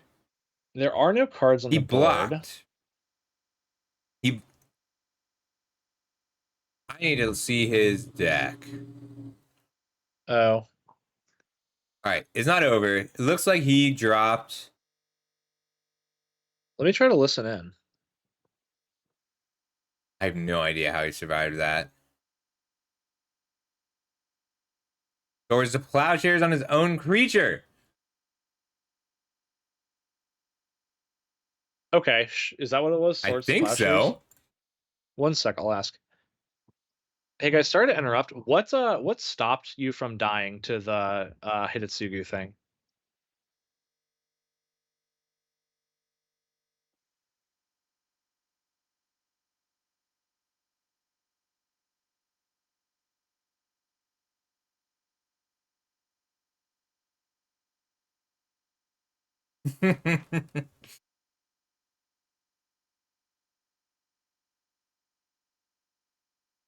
All right, they're talking. It was a Kaya's Guile token. Okay, thank you both. Oh, it was a spear from Kaya's It was Guile. a 1/1 flyer. Someone's life total is wrong. The 21 life is not true. I think it's at 1 life. Yeah. My guess is they didn't update it because... I mean, the game's over one way or the other right here. And it looks like Andrew took it back. That's interesting. Yeah, a little difficulty there on that, little bit of weirdness, but... Yeah, it looks like Dredge just took the game from Harden Scales. And that's just about who gets running faster. Yeah. I think we're delving. We're casting... Go back to Gleason. We're actually delving a dig through time right now, which is exciting. And life totals have been updated. It looks like 1 is the accurate life total. Now 1 to 13, but Poet's got a board. Like, yeah, but Gleason's dig through timing. Yeah, but that's 10 damage. That is true. That is a big board over there. Like, that's 1 Siege Rhino from lethal. what kind of board wipes does Gleason have access to? I'm Head suspecting of Winter. Languishes. Oh, Gleason is Gleason, sorry. running. None. No true board wipes. He doesn't need true board wipes if he's got enough removal, but that's his only dig through time. So he kind of has to hit the combo here. It has to be his only dig through time because that card is restricted, baby. Fair enough. Yeah, Dryads. So we'll post all of the deck lists later on tonight once we have standings. They'll be in our tournament results tab. Yeah, and you can go through and see all the lists that have won in the past as well. Oh yeah, we have hundreds of decks in there. We also have a deck archive that's kind of like decks that we think are kind of more potent. Not, they're just decks that we think are worth archiving. Usually they've gone like X1 or better. We've got data from our 33-person Win a Taiga tournament. Yeah. That's cool. This game is like precarious. It could still go either way, I think. Like dig through time's big here. So if he finds another Hidetsugu and Kairi, he can potentially win off of any non-land card, right? Well, we took a hit. It does stop the attacks. We're untapping. This is it. This is our turn. Yeah, Balanced Breakfast. You flash in Hidetsugu and Kairi, Brainstorm, and flip over an Explosive Singularity. Oh, yeah. Flashback Memory Deluge, not ideal, actually. Yeah, I mean, it's still a dig through time. It really depends. Are we on the main phase? Because I think we are. Maybe our out is to find land plus flash or something. I think he has a third Hidetsugu in hand. We're going to game 3. Scooping it up. Let's see where everyone else is. We can take a quick look at his deck. So here's the deck list, Breakfast. Very cool. Let me go to. I'm gonna go to the bathroom. I'll be right back. Sure. I wonder if maybe it's worth putting in some tutors for the Singularity. The only downside to this deck compared to other control decks is that Singularity is not something you can ever cast. Like you can't put in a few Graven Cairns to just cast it sometime. You can't even run some red creatures. Yep. Soul Ring is legal, but it's also $3. So like it is a real limiting factor. And a lot of decks run Soul Ring, but like you don't really want to run Soul Ring in your Baleful Strix deck. Yeah, there's some wild things that are legal. Like I'd love to play Survival of the Fittest, but Evolutionary Leap is legal. Look at this sideboard. Cling to Dust is some nice graveyard hate, but it also cantrips in a pinch. Duress is nice. Oh, it's way down. All right, someone's afraid of Affinity. The Swarm is a nice. I like that black has some like this random Zendikar Rising common that kills enchantments is legal. Here, if you want to see the costs. Baleful Strix, the most expensive card. I'm kind of surprised Hidetsugu and Kairi is so cheap. I thought this card would be a lot more expensive. Yeah, $12 on just these control classic staples. Counterspell and Lose Focus, both very cool. Yeah. Very true. You could run one fetch land if you really needed to. Ooh, we're having some fun questions in here. Mm-hmm. Talking about Flash, Sol Ring, Dig Through Time, not running a Sol Ring. I love all of that. Is Veteran? I would think like Veteran Explorer Nick Fit could be really fun.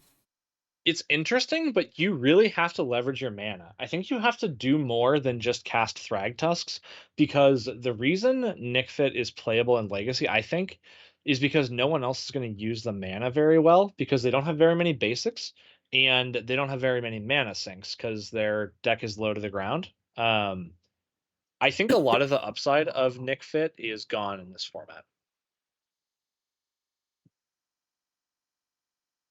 We'd love to have you in these events.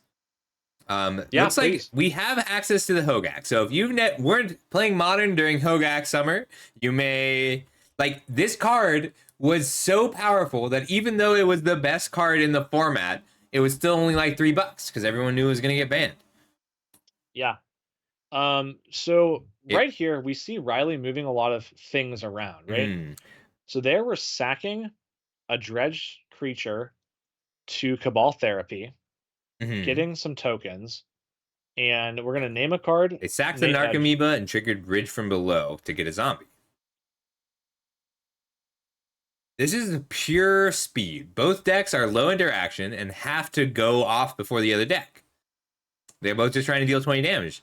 And it looks like Queen only has one land, but Queen only needs one land. Yeah, and I can't quite tell. That's funny, J1. Yeah, Hogak's a problem.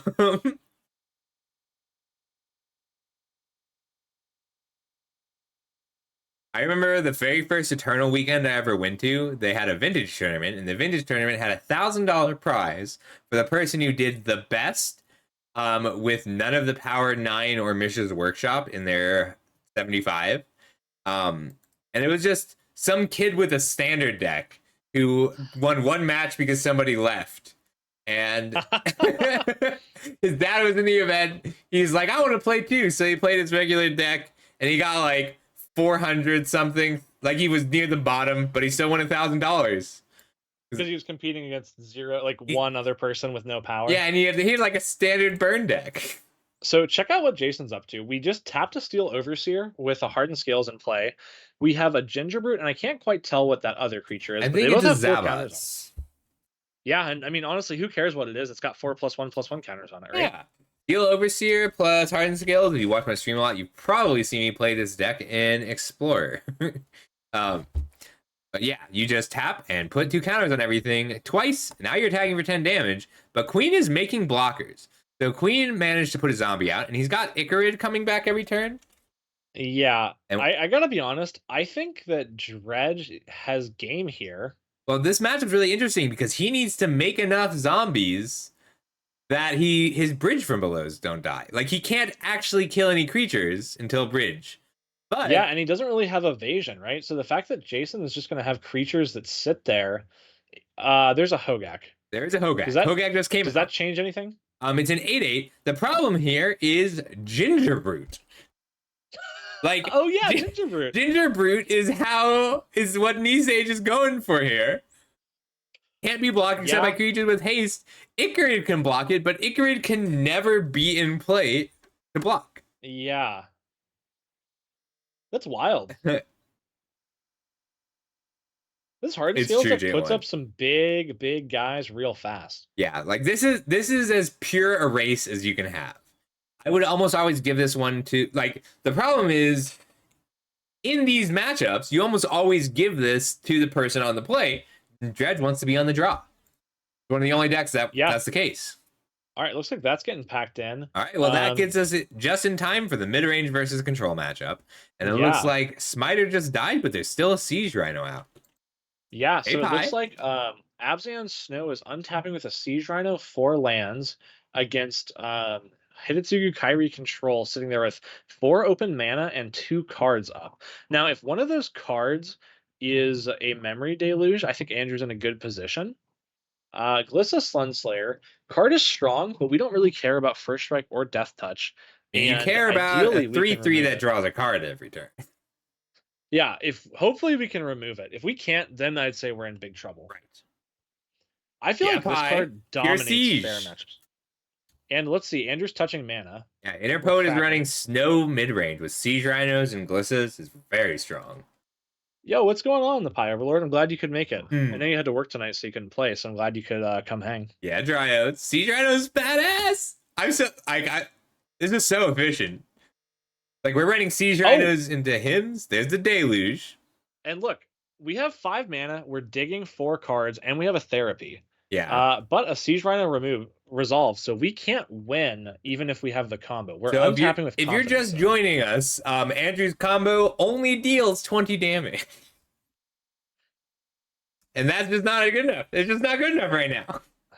No, but it looks like we're playing good old H&K, Hidetsugu and Kairi. Yep.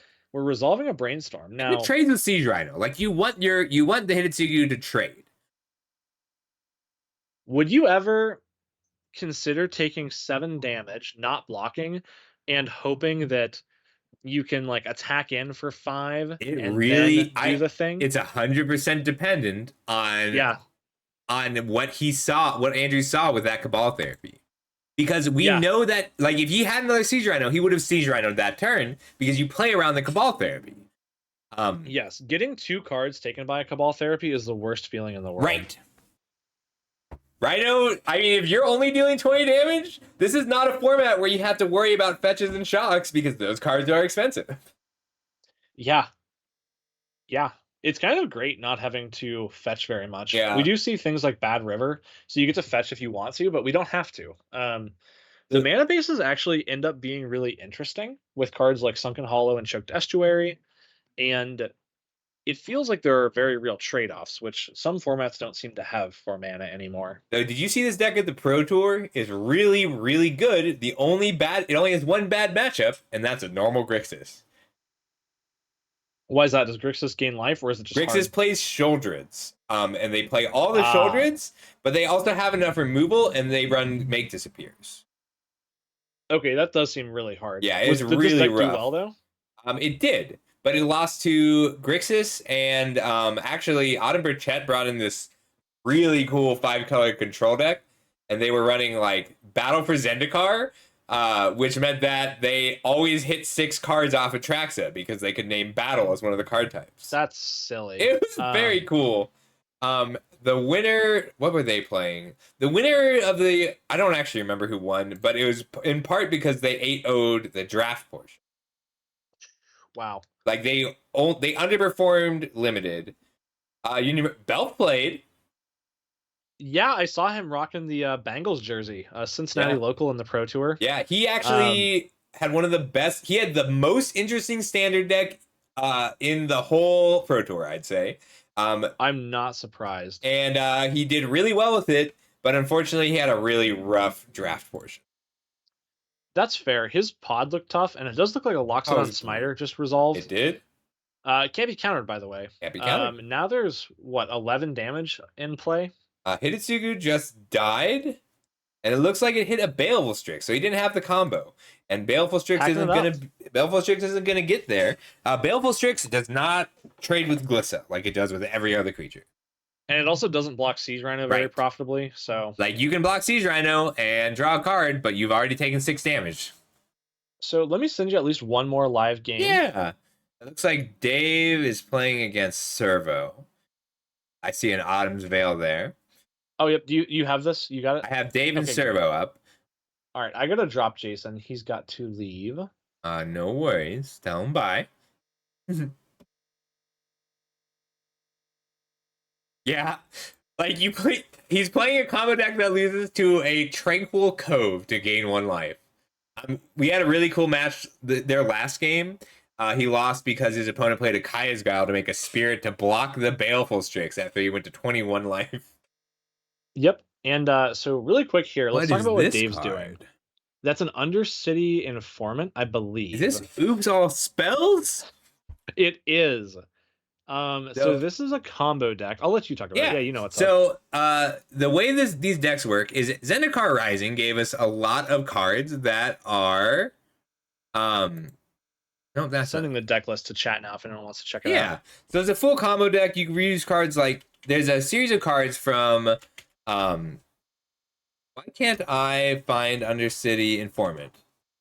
Undercity Informer. Yeah. All right, there we go. So he's doing it too. He's doing it right now. So you don't run any lands. You run the Zendikar cards that are lands on the front. You use the Undercity Informer, and then you mill yourself until you hit a land card, which you don't run any. So you always mill your whole deck. And your deck will consist of 4 Narcomoebas. Dread Return. Yep. And so here he's getting back a Lotleth Giant, I believe is the name of the card. Yep. And then it's a 7-drop that domes your opponent for the number of creatures in your graveyard, I believe. And so you always will hit 3 Narcomoebas. You stack the 3 Narcomoebas to the Dread Return, and you run a Lotleth Giant. Notably, Lotleth Giant is quite a bit cheaper than Thassa's Oracle. Yep. So the old version of the deck would run Thassa's Oracle and win because you have no cards in your library. But doming your opponent for 20 damage is just as good. And any creature that'll do it is good enough. And since your deck, you build your deck to have all combo pieces. So like we're looking through the cards he's counting. We're seeing lots of Simian Spirit Guides, maybe some Elvish Spirit Guides. The Simian Spirit Guide, exile it from your hand, make a mana. Elvish Spirit Guide is the same thing, but for green mana. There's also the Balustrade, if I can spell Balustrade. Anybody know how to spell Balustrade? Quick. B-A-L-U. There's only one L? Okay. One L and it's a U. All right, Yeah, so it's the same thing as Undercity Informant, but and it's also still 4 mana. You still mill yourself out. So you get 8 copies of this card that mills your whole library, and if it resolves, you win. But it's a turn 3 kill because you have to 100% of the lands in your deck come into play tap. Well, it's not a turn 3 kill actually because Elvish Spirit Guide. You have Dark Ritual and Spirit Guides. Yeah, they can turn 2. And it's funny because you can't run like Agadeem's Awakening, which is what you'd normally run in that slot. Oh, let's see if we can find it really quick. Yeah. Right. There is one copy of Hagra Mauling, but that one always comes in tapped as well. Yeah, I actually sent it in the Twitch chat if you can pull that up. It's the 3rd message from the bottom. Here, we're just going to do it over here because I already have it. That's fine. Yeah. All right. It's Dave. Yep. All right, so here's his list. It's a full combo deck. So anything with this little twist is something that is also a land, and he needs to max out on the lands that are also creatures because of the Lotless Giant. Yeah. And let's take a quick look at these prices. Pretty cool. Angel of Glory's Rise. A zombie is an interesting one. Yeah, so that's an alternate way to win. So we did this with the Cephalid Breakfast deck before it got expensive. Ooh. You can reanimate Angel of Glory's Rise to get back Azami, Lady of Scrolls, and Laboratory Maniac. And I believe they're both wizards, so you have 2 activations to potentially draw a card and win the game, which means you beat 1 removal spell on Laboratory That's really Maniac. Cool. And that's really nice if your opponent has Hexproof or the ability to counter a triggered ability, because Laboratory Maniac is just a replacement effect. Yep. And so it looks like Dave did get there. Now we're looking at sideboarding. Note there's 1 copy of Gitaxian Probe. You only get to play 1 because it's restricted. But man, that was a nice card for checking to see if the coast is clear. Yeah. Out of the sideboard, he has some Natural States and Blood Chief's Thirsts as like interaction, especially for hate pieces. And he's got Duresses and Autumn's Veil. Actually, that was a sideboarded game because Lot Patrol was in, right? Oh, I didn't realize he wasn't running it main deck. It looks like, okay, so his primary to win is Angel for Azami and Labman. So that means I suspect that was game 3, actually. That's awesome, J1. If you want to play, is this weekly, Rust, or every other week? We've been roughly targeting every other week. I'm not sure if I can promise it'll be exactly every other, but it will probably be at least once a month. Well, it does seem like J1's interested. I would love to get you guys in. So part of the issue with that one Kaya's Guile token turn was it was represented by an upside down card, and I think that Andrew didn't know it was a flyer. Yeah, there's a reason that you are not allowed to do that in Magic. Yeah, we try to have the right tokens. I think there's one match going still. I think it's Preston and TC. Animation module is too expensive for a playset. You can only run one at 73 cents. Yeah, I mean, you could definitely go down on the total number of, or you could just cut the Hangerback Walker, right? Yeah, I wouldn't cut the Hangerback Walker though. Card's so good. Let me send you a fresh new link. Only 18 lands? 4 Bushwhack, 4 Ancient Stirrings, and 18 lands. Yeah, that's something we had talked about after the last time we played. Bushwhack being a removal spell that's also effectively a tapped land is really interesting in the deck. It's a good card. Yeah, J1, I actually linked a stand earlier. Let me repost it. I made a stand out of breadsticks once to play Commander on Spelltable. That is a very scuffled and scuffed thing. Did you get my message with the active game, by the way? Let me pull that up. It's Thane on Asmo Food versus Preston playing. I actually don't know what he's playing. I love Thane's deck today. Very, very cool. Let me see if I can find what Preston's playing. Yeah, so Thane is playing an Asmo Food list, which I've got up here somewhere. pull it up again. All right, so this is Thane's deck. You can just cycle a Street Wraith and one for an Asmo, and Thane is using half his money, half his deck building restriction to play 2 Court of Calling. That's crazy. Yep, High Overlord, Kyrie Singularity. We just watched the whole match. It was really good. It's dude, was it Andrew on Kyrie? Yeah. I was, yeah. It was a weirdly tough matchup because of the life gain. Yeah. But it's so cool. Like, you can even use these bad rivers to fetch Mystic Sanctuary to put Explosive Singularity back on top. So smart. Also, looking back at the Dave Servo token game, I think they might be sideboarding for game 3. They may be actually going to 3. But I really want to see what Preston's playing because Preston is Nighttime Extreme. He played in our first 8-week league. He played every night. There were 4 rounds every night, and I think he lost a total of 3 matches. Wow. And you know what the best part is? He played a different deck every night. Respectable. There is actually, he was kind enough to do like an hour-long interview with me that's on the YouTube channel, just to share his thoughts on the format, kind of how he approaches deck building, and how he, really how he was so darn dominant. It was unbelievable. That's so cool. I remember when you linked that interview, actually. Oh, yeah. Turn 1 Gilded Goose, always a great play. So, he makes a lot of food with this deck, but a lot of these decks will make the food and it'll just sit. And but Asmo really is important to how Thane's deck works. He's really good at playing it, at finding it and getting it out, but you need it. Yeah, I think the Court of Calling technology is really interesting. Another option. What's up, Quebec? I'm glad you can make it. Thank you. It's going great.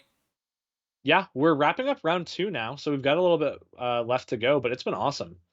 It looks like we are getting Mesmeric Fiended. Oh, is Preston playing Black-White Wasteland thanks for Strangler? the follow, Poet. Yeah, this deck is sweet because Mesmeric Fiend, you exile the card and then they'll get it back when the Fiend dies. But if you Wasteland Strangler, you get to kill a creature. And it looks like you pulled the Faithless Looting with the Mesmeric Fiend. They're indicating that with that die. Oh, nice. Good on them. I think this is a really interesting deck. Saren Steelseeker is a hot addition.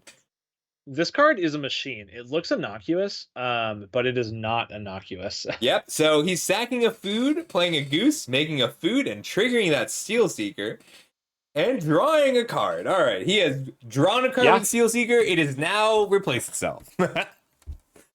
Also, the geese are 1/2s, so they do brick Mesmeric Fiend. I guess Saren's, or sorry, they're 0/2s, and Saren's is a 1/2. I mean, Mesmeric Fiend is Thoughtseize in this situation, because if you process the card that Mesmeric Fiend takes, then you let me pull up Mesmeric Fiend. All right, so the way this is just a nice little mid-range interaction. Mesmeric Fiend, you exile the card, so you don't discard it; it gets around Smiter, and then he's also running Wasteland Strangler, which, when it comes into play, you get to process the exile card into the graveyard. So then when the Mesmeric Fiend dies, they don't get it back. And another interesting thing about Mesmeric Fiend is it uses the old templating. So they're 2 separate abilities. The first ability exiles, the second ability gives it back. If you can put the second ability on the stack by sacrificing your own Mesmeric Fiend before the first ability resolves, then you don't have a card to give them back. So the card will just stay exiled forever. And Tidehall's Scholar here, the other play, is the exact same text. Yeah, and there's a Scrapwork Mutt coming out.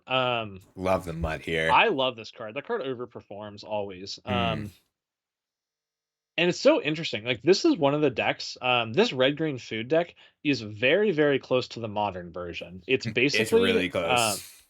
And it's really interesting that you can do that. You can just port over some modern decks, some old standard decks, or even some legacy decks. Like, we've had Scuffle Breakfast.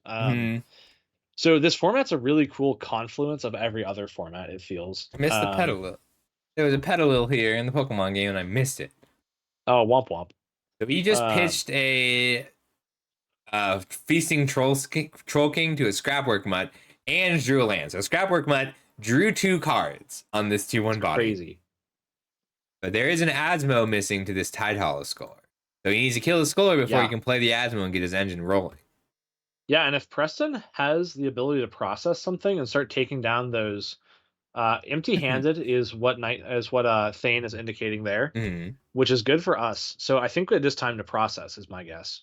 If he Let's has the do it. processor and can take the Asmo out, Oh, Kuneros. Kuneru. What is this card? It's a anti-graveyard. The Hound of Athreos. The 3-mana 3/2. Vigilance, Menace, Lifelink. Creature cards in graveyards can't enter the battlefield. Take that, Feasting Troll King. Yep. It does turn off the Troll King. And you also can't cast from the graveyard? You also can't return. Can you return an Oval Chase? I think you can. It's just to the battlefield. So you can still pick up an Oval Chase Daredevil. But right now, he's just going to be activating Gilded Goose to make some food and surveil. Or draw a card. Yeah, and I don't know. This is tough. I feel like the black-white deck wants to operate on like fairly small games, and the Asmo deck can produce a lot of permanents. I will say, without an Asmo in play, we're doing okay. I think we can pull ahead. Like Nighttime wants to put enough pressure on with their Kuneros that this board's a problem. Yeah. And I think Nighttime has a couple cards in hand. I don't know how many, but definitely a couple. To Thane not really having a ton of access. And without finding an Asmo plus discard spell, there's not a ton of removal in Thane's deck, actually. I believe. Is that a true statement? 1 sec. Flame Jabs? Flame Jab's a good one, because especially with the Steel Seekers. 2 copies of Fiery Temper. Hey, Nighttime, cards in hand?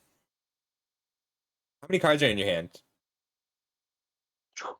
Thank you. Wow, he's got fat grip over there. Yeah, he's got a full grip. Pio. Oh yeah, Foster. So Foster's been working on a Maria. That's that red-green legend that lets you Urza to make green mana out of your artifacts. He's been working on a paradoxical outcome list. I think that's cool. I would have to look at the list more, Foster, but that seems really reasonable. And I think if we can convince Scuffle to take a look at paradoxical outcome, I feel like Scuffle would make good PO decks. All right, here's another Fiend. So what is Nighttime holding? He's got 6 cards in it. Fiery Temper! He does run the Fiery Temper. That's pretty good in this deck with the Underworld Cookbook. I can't believe we took the Fiery Temper. Like, I can't believe we were able to, is what I'm surprised by. Well, he drew it, and he didn't hit. He spent his turn making mana with the Gilded Geese. Yeah, so really good situation for Nighttime to be at. And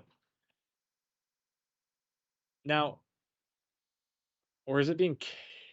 Yeah, it's just being taken, right? Or no, it is being cast with the ability on the stack, and it's going to clean up that Kuneros. Yep. Now, what that means is that the Feasting Troll King that's in the graveyard is going to be free to feast if we get 3 foods.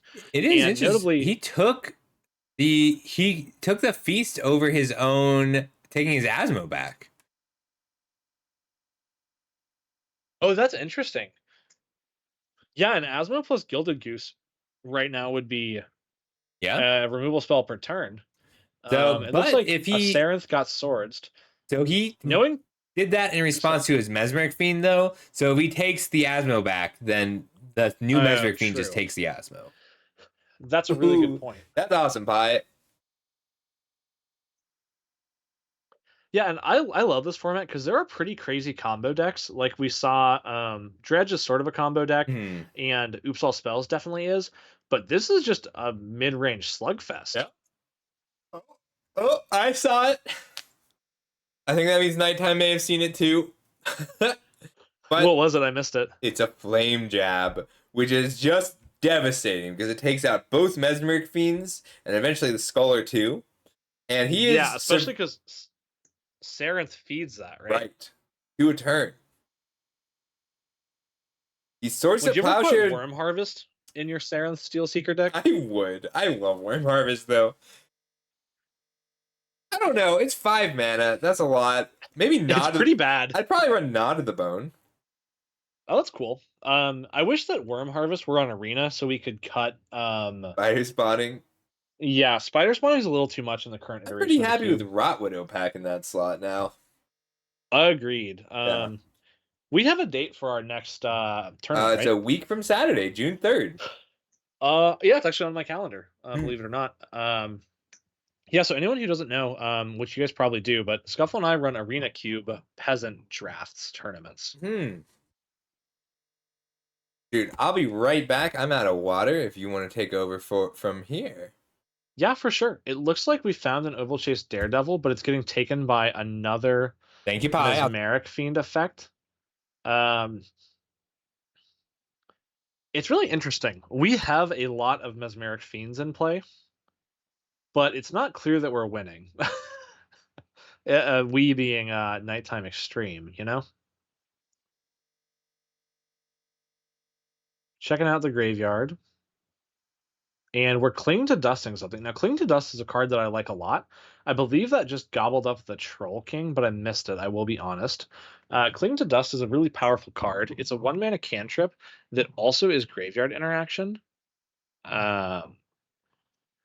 We made a food. We kept our card on top because it's Flame Jab, I believe, which we already established is going to be pretty devastating here at trimming down those Mesmeric Fiends. We're making a food, activating Sarenth, revealing Oval Chase Daredevil. Or I guess we don't really have to reveal it, right? Yeah, so we're bending that. That makes sense. We'll get that back via our other Gilded Goose or something. Flame Jab. Cast targeting, I suspect, yeah, a Mesmeric Fiend, which is going to go ahead and unlock one of the cards that was exiled underneath. I don't know what he's going for here. Let's find out together. We're getting a Faithless Looting back. That's not what I would have thought. I guess we need to unlock that first to have access to our Asmo. Just getting the Asmo doesn't really do us any good until we have a way to discard.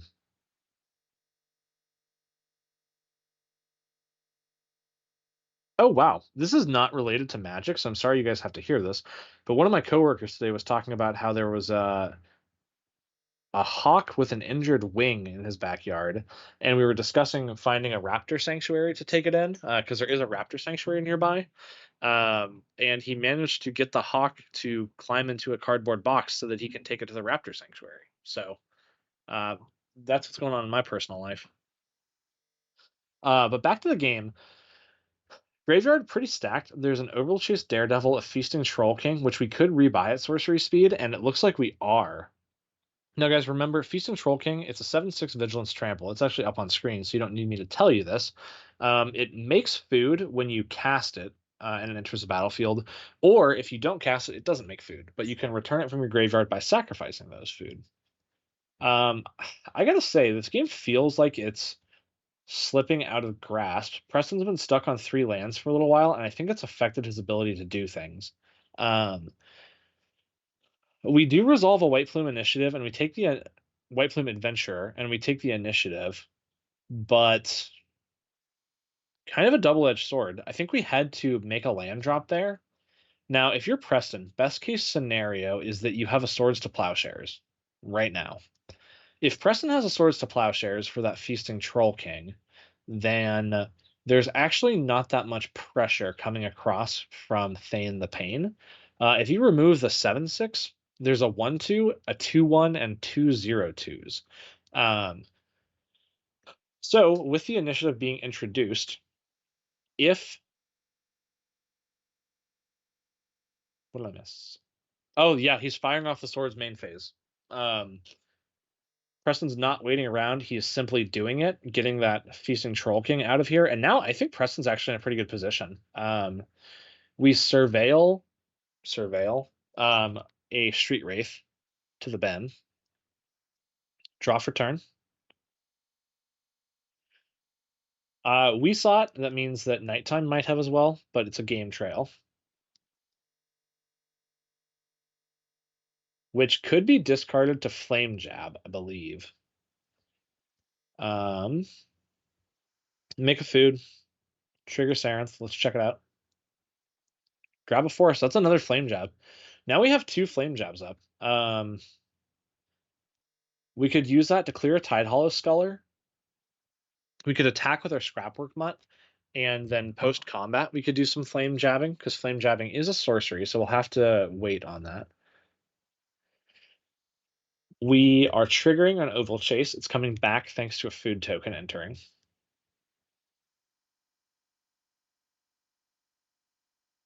Cast a Faithless. Actually, I've got to turn off my ceiling fan. 1 second.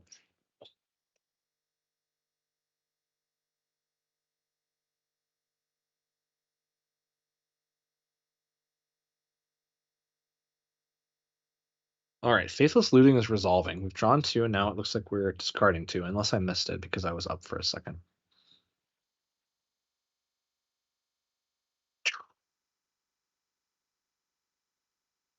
Foster, I gotta say, Masterpiece Paradox Engine is very cool. I think there's something very special. Ooh, discarding a Fiery Temper, it looks like. Casting it from exile to kill the White Plume. All right, maybe we're in a little trouble over here as nighttime. But I gotta say, I think that having a $30 deck and then blinging it out with like things like foils or Japanese cards or masterpieces is very funny and very cool. And that's another thing I like about this format. It's pretty reasonable to bling out your decks because they start out so cheap. So you can, if you're the kind of person who wants to do it, $60 is, I mean, that's 2 decks, right? That's the cost of 2 more decks. Yeah. The J1, that's a good point. Yeah, playing Guru Basics is sweet. We had someone who they drove 2 hours to play in our Win a Taiga tournament. They won the tournament.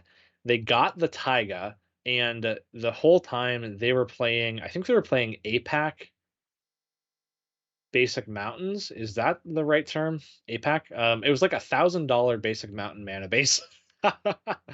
So suffice to say that they had some is Riz the term that the kids use? The new swagger? Yeah, Summer Magic, that sounds right. So I know I've kind of ignored the game for a second.